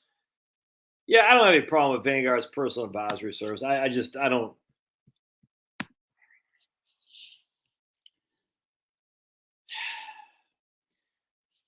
These guys are having a hard time finding people with any kind of seasons behind them, if that makes sense. Schwab's in the same perspective, and I don't know about Fidelity, but I I don't know. I just don't know what you're. I don't have any qualm with it. I just, what are you going to get for? I don't know. I just don't. I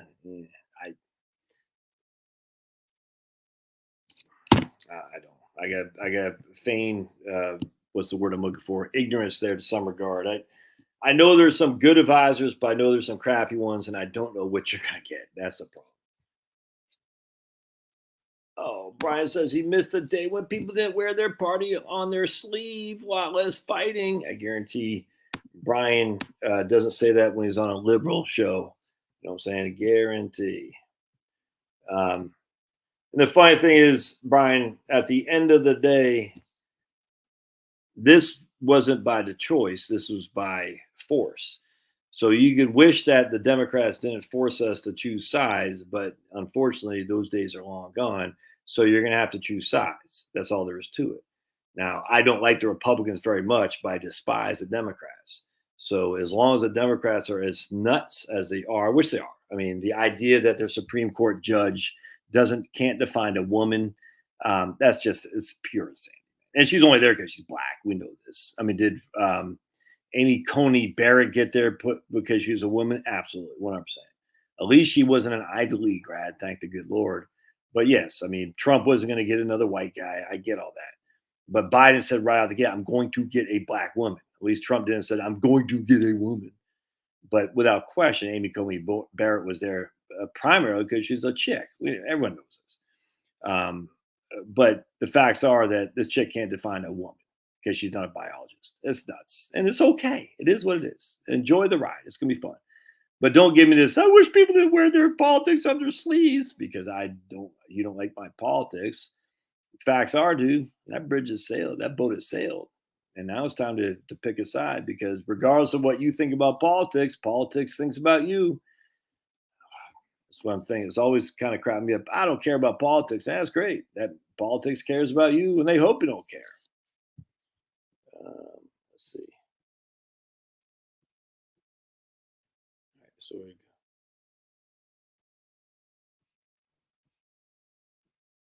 yeah, I got no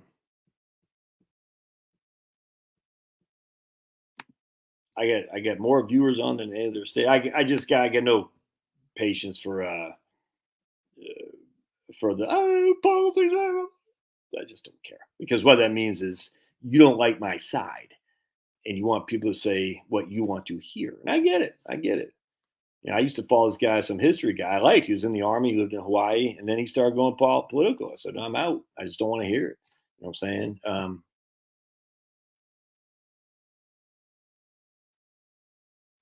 Marie says, I think Pablo needs to be smiling, showing his teeth.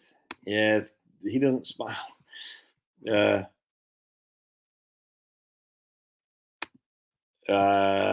With the Fed probably increasing the Fed funds rate to 2%, is now a good time to sell my paid for house and cash out? Well, you got to live someplace, man. Where are you going to live?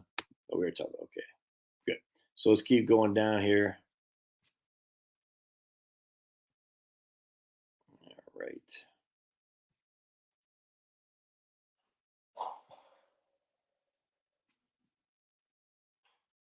All right. My man says retiring in 10 months and 4 days. Will have approximately 80K in cash, won't need 40K of that for 4 years. What are your thoughts on setting aside 10K a year with tips? Well, if you're doing 10K a year, why don't you do those I bonds, man? Hell, those I bonds freaking kick butt, because you can do 10K a year. That's what I would do.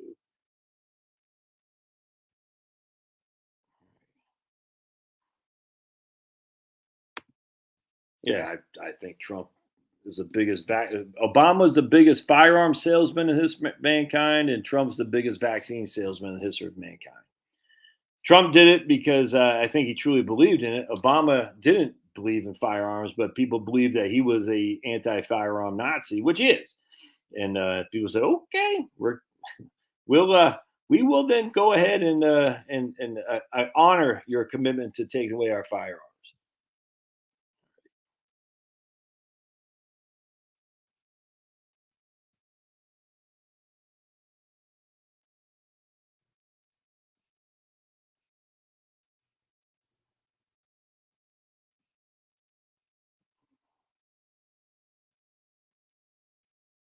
All right. Sunday evening says Rex, right on. Yeah, I saw. We were watching a little bit of that St. Peter's, North Carolina. They just couldn't hit anything. And North Carolina's hitting everything. Let's see. They only do it monthly. I missed something. I'm retired. Should I put all her 401k money in Roth from her paycheck till she retires at 65? I can't. I don't know. I don't know your circumstance. Maybe. Sounds like you're moving in the right direction, though. Uh, Javier says he wishes Social Security was gone because he doesn't want to pay boomers. Boy, you're really poking the bear there, big guy. Yeah, why not put cash in bank CDs? It's not about. Yeah, I completely agree. I got no qualm with that, brother. Why not put cash in the bank? And it's not about returns; it's about keeping the safety. 100%. I got no qualm at all with that.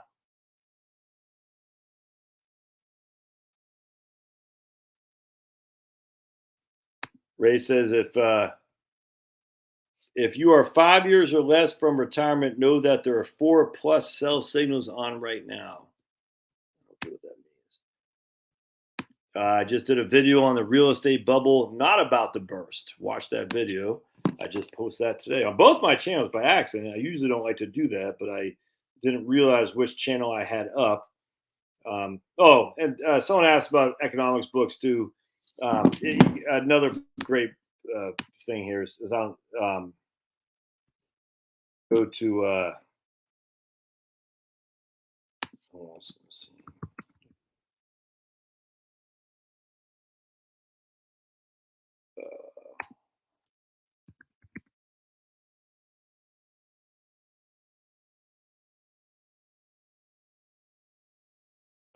So here, get my man Nassim Nicholas Taleb's books on pretty much anything this guy writes. Yeah, right here.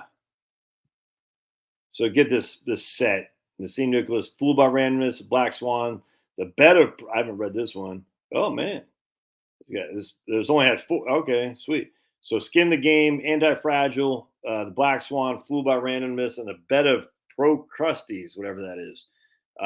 Get all five, and that's how I was introduced to Benoit Mandelbrot. Ironically enough, my daughter studied Benoit when she was at Georgia Tech, so that was pretty cool.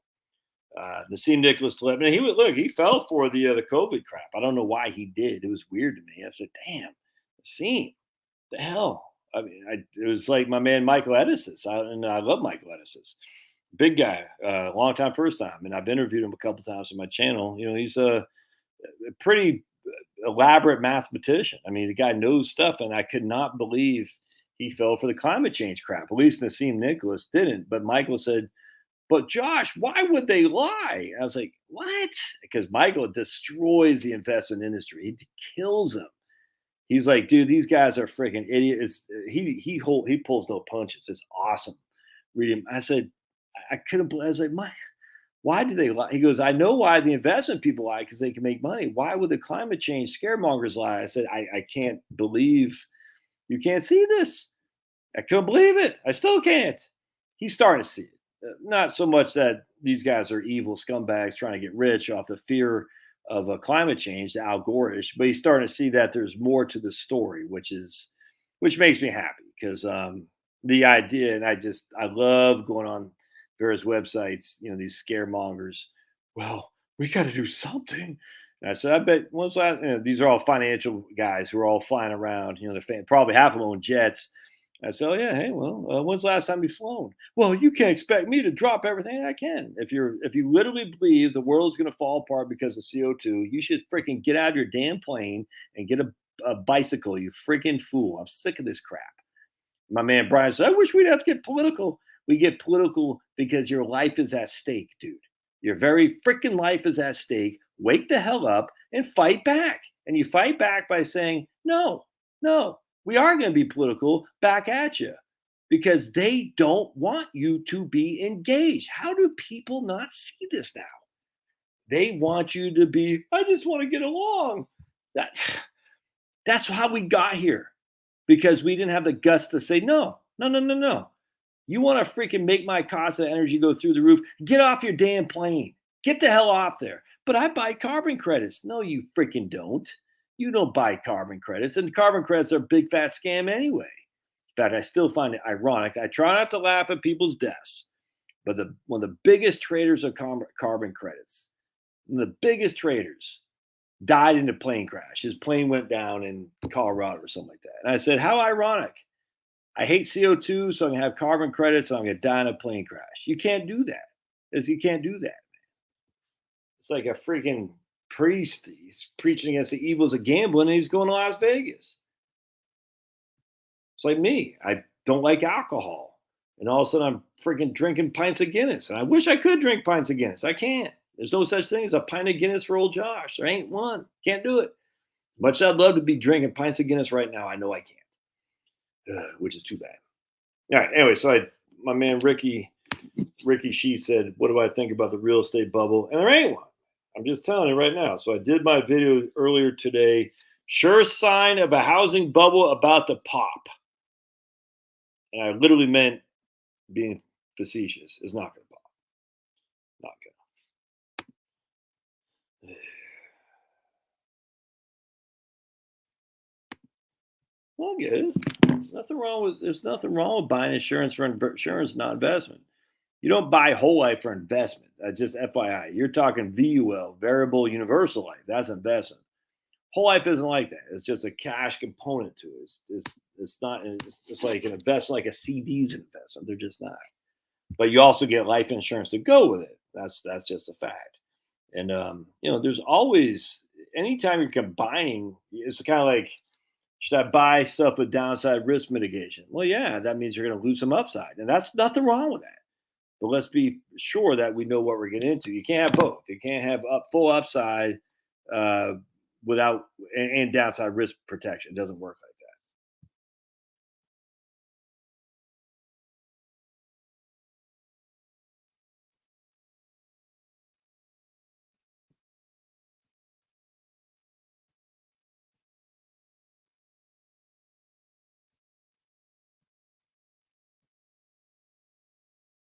It's like, Sam, can you tell me the difference between a dog and a cat? No, I'm not a veterinarian. Oh, man. No one wants to send you to war.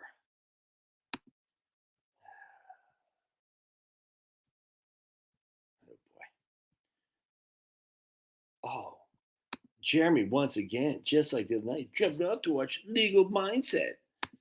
Oh,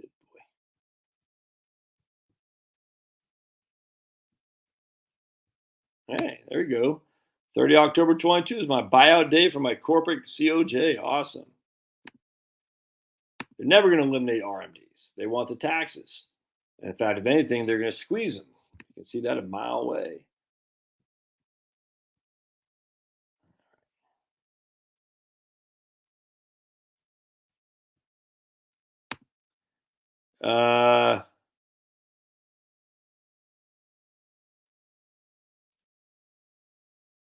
But I mean, okay.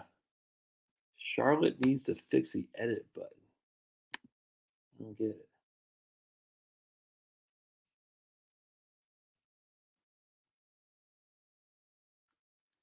You control what Black Trust does. Geez. Take my. All right. Josh, would you agree the notion that the reason the market hasn't completely tanked is because everyone's no. I do not agree with that. Look, the market has done actually better under Democratic presidents than Republican presidents. I mean, no, I don't agree with that at all. You really think people are investing based on they think the GOP is going to sweep Congress?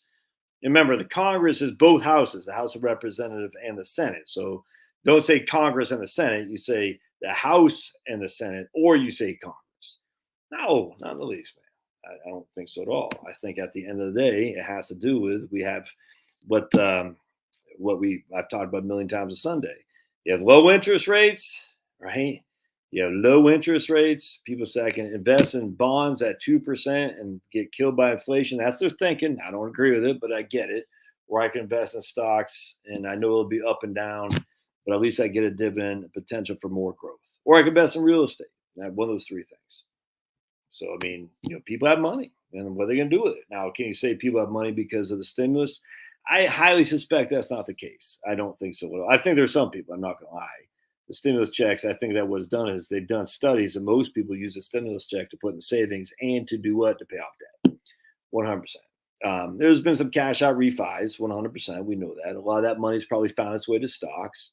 They say I can get a 3% mortgage. I'll use that money to buy stocks, 100%. I mean, that's the inflated asset that the Federal Reserve is doing with cheap rates. I get it. But markets go up. It's not like the markets are freaking. I mean, let's be real here. Since 2000, the markets have only averaged 8 to 8.5% annual. I mean, that's good.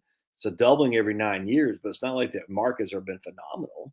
For the last 10 years, they have been. Since 2009, 13 has been nuts. And that's what I'm saying. A crash is coming just to set things up like it always does. Will the markets tank forever? No. Will the markets give us 8% rates of return in the future? I don't expect so. I expect 6 to 6.5. I factor in a 3% overall inflation. I think you're netting 3.5% rate of return. That's what we do in my numbers when I'm running software for that. So, all right.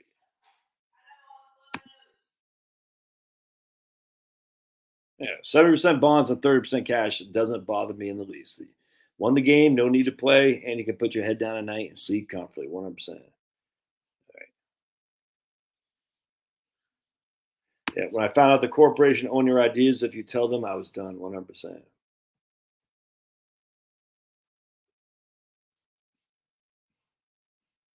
right. I think we missed a lot of comments.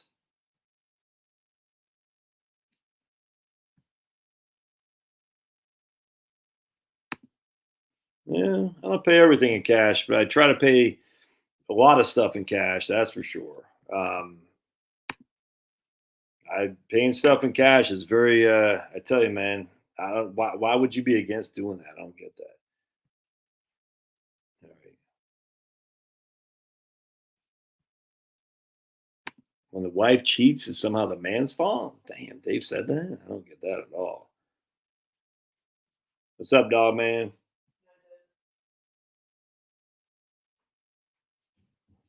All right.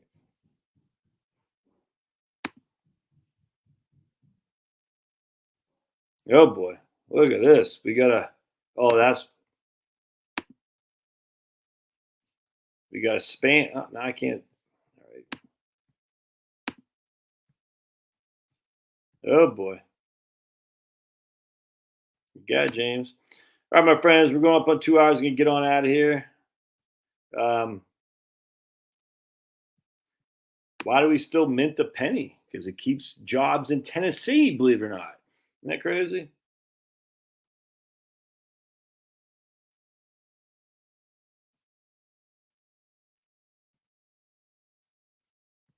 Yeah, but all right. So my man Javier says if you pay your credit card in time each month, the credit score goes up and you get cash back. Well, if you're not trying to borrow, who cares about your credit score? I get the cash back thing, but who cares about the credit score? I mean, that's the whole point. I think that's what Dave's trying to say. Like credit score, that just means you're trying to make it easier to borrow. Yeah, stop doing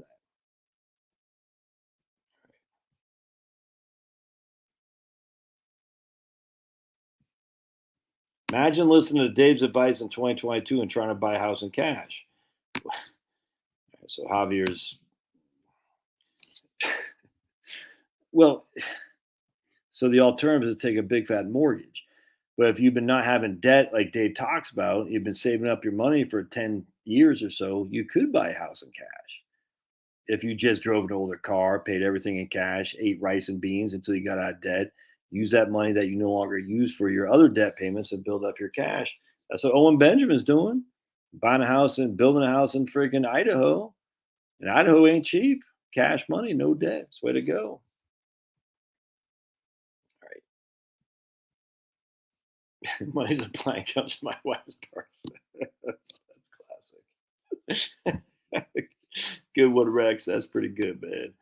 All right. Uh, let's see.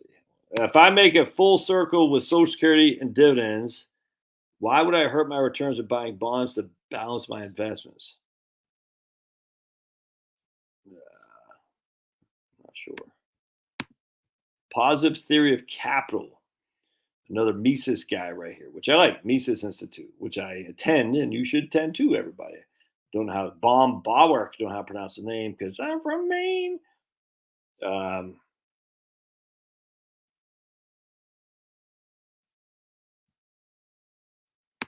Might be nice. Might be nice. Oh boy. Let's see. All right. So here's Dennis Ricketts. It's all about the blockchain. Okay, gotcha.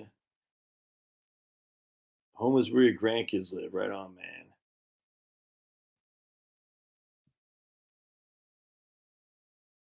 All right.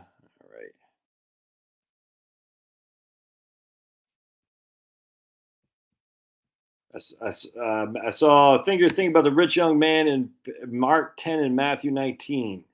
I can revisit that in the good book. All right. Belize is a nice country to visit. Yeah, I'm not trying to live there, that's for sure. Fantasy Island, right on, man. All right, my friends, I'm gonna get out of here. We gotta get on to it. Get on. Um, thanks, pooping. Oh, dude, I hate bots. Remember last time we had that bot on here? She actually it was a bot posting stuff on my videos too.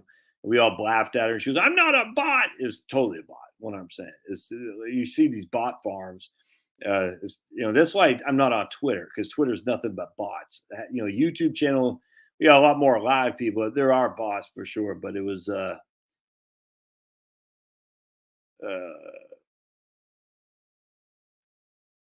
yeah. My man Javier is really not liking boomers. Yeah, I can't stand Greg Abbott, trust me, but he's certainly better than Beto O'Rourke. Uh, don't trust boomers, even if they are conservatives. I don't know, man. Javier, obviously, got Mexican ethnicity. You don't want people to judge you because of your ethnicity. Well, don't judge people because of their age. That doesn't make any sense. I mean, I get where you're going, boomers, but that's just dumb, man. There's tons of good, righteous boomers. Hey, I got another $10. Right on. Ah, thanks, man. Oh, that's all I have to do to get money from Rex's laugh. How did Pablo? That's funny, Rex. Oh, that's the funniest thing ever. Oh my goodness, that's so funny, Rex. I'm goofing you. Next Sunday's Orban's election. Yeah, he better win. Yep, 100%. Orban. I can't say much more because people would be like, "You must be a Putin stooge." I see the world is coming to a loggerhead here with idiots that don't know a man from a woman and other people who do. Let's just leave it at that. The idiots that say basically, I don't want to go too far down this road, but you know what I'm talking about. That the moral capacity is long since gone. Long. It's not just about trans stuff and all that stupid. It's just that's dumb. But it's a lot more than that as well. We thought, I did, that we're just, everyone, why deny, you know what I'm talking about. And then it went like from that to you will comply. And I'll never forget, and I'll get out of here. But I was watching this video in England, not video, it was a video. Someone had posted it. I forgot who it was, a preacher, back 2014 in UK. And a gay cop was berating this guy because he's preaching the book. You know what I'm saying? And he says, I'm going to arrest you because our time is here and your time is past. And you're preaching hate speech and I'm offended by it. I can't remember if the guy got arrested or not, but it was a gay cop. And he was sitting there screaming. And I said, and that's when I realized that it wasn't just about the legalization of marriage, because I don't have any problem with that. I just don't. I just don't care. You know what I'm saying? But just like Scalia said is going to open up a can of worms we cannot unsee. And I mean, you can't see, and now we can't unsee it. And it's sad because what happened was it allowed angry idiots to jump on that bandwagon that make themselves a victim, and not just your average Joe and Jay gay person. And not has nothing to do with that, but a lot of angry people who are mentally not there, their capacity is not there, have jumped on that bandwagon because they're not black. And some of them are, I get you, but a lot of them are white. They're white rich people, and they say I have to be a victim. I'm going to jump on that BIPOC or the LB, whatever the hell it is. You know what I'm saying? And they got a lot of angry people who are not afraid to voice their anger. And a lot of people like Brian, I just want to get along. And we just sat there and we said, okay. And these people, we gave up so much yardage. And that's why I've said all the time, we were like, Nancy Pelosi and her team of bandits. It's not even Nancy Pelosi. It's the fringiest of fringe movements are on the 1 foot line. It's first and goal. And we're still on the parking lot, man. We haven't got on the field to play defense yet because we just want to get along. And now all of a sudden it's like, if you're a kid, I'll never forget. I was listening to the lady running for governor of Massachusetts just last week. Some girl was saying, I don't feel comfortable going to the bathroom with a man or a woman who's showing her men private parts in there next to me. And the governor candidate, who's a pretty big, I think she's the attorney general, said, well, honey, just hold it until she leaves because she has just the right to use the restroom as you do. And this is like a male with a woman, if you know what I'm saying. I got to say that because Susie Wiki will ban me, showing her men private parts. And the attorney general was saying this to a young girl. I said, we've lost our minds. And that was that's what Scalia was talking about, 100%. And now the Democrats' House just passed abortion literally at the birth.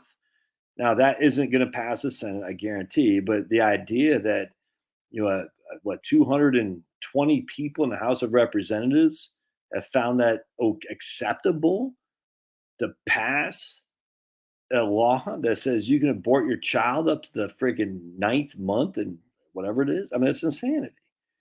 We're getting rid of, Joe Manchin, the Republican on the Democrats. He just supported a stupid idiot who doesn't know what a woman is. I mean, but Brian says, I want to keep politics the way it was. You can't, dude. It's over. Those days are over. And you can support Zelensky, and I don't. Or you can say, maybe there's another side of this that we need to be open to. That doesn't mean you have to support Putin, but you have to say, yeah, Zelensky's a clown. He's just as bad as all these other people. Never mind, he's a tyrant, just in the way these other people claim Putin is, consolidating the media, outlawing the largest political opposition party. This is Lincoln-esque, and not Lincoln-esque in a good way. And this is FDR, again, not in a good way. This is Woodrow Wilson, not in a good way. And as such, people I have to get Putin. You're like, you realize this is a whole lot worse than just Putin versus Zelensky. You know what I'm saying? And I got to say, the line is drawn. And if you're on Zelensky's side, I don't tell you, man. I'm not. I'll tell you that right now. If that freaking pisses people off, I'm sorry. Don't care. That's once you start saying it's okay for a girl to hold it to go to the bathroom because the other woman in the bathroom has to pull up her men private parts, that's freaking sick. Once you're a Supreme Court judge and you can't define a woman, that's sick. Once you allow abortion in the basically at birth, that's sick. And it shouldn't surprise anybody when you have basically abortion on demand in all these various places. It shouldn't have surprised anybody at all. But what happened was that was what the marriage thing opened up, just like Scalia said. And it said, if you don't adhere, you are going to feel the wrath. Just like that cop in the UK told that preacher. And I can't remember if he arrested him. I think he might have, or he got cited. I think it was for preaching hate speech.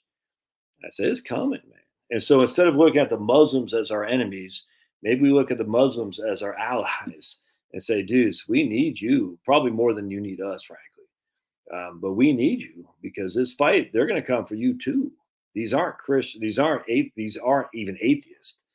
I mean, they're anti-theism, I grant you, but they're not atheists. They are completely communist fascists, 100%, and they got to be defeated. And so when people say, I just don't want to be political, you got to laugh at those people and say, then get the hell out of here. I don't want you here. This is a political channel. The only way for this to survive is if people engage who have common sense and can see it. And if it pisses people off, I just don't care. You've got to engage, and that means you're going to make people the rules of radicals. Saul Alinsky, you got to follow that guy. You got to take it to him for freaking once, man. All right, I'm gonna get out of here. Trying to stay positive, but what are you gonna do? What are you gonna do? The world's falling apart. I got kids. We'd be all better off if we can freaking fight back a little bit. You know what I'm saying? And say, let's make sure that girls can go to the bathroom with girls. Crazy, man, crazy. Let's make sure that we don't have abortions in the 9th month. I know that's crazy. I know that's nuts. That's nuts. I get it, but that's crazy. Let's make sure we don't cite people for preaching the good book. Nuts. I'm a radical. All right. Peace out. God bless.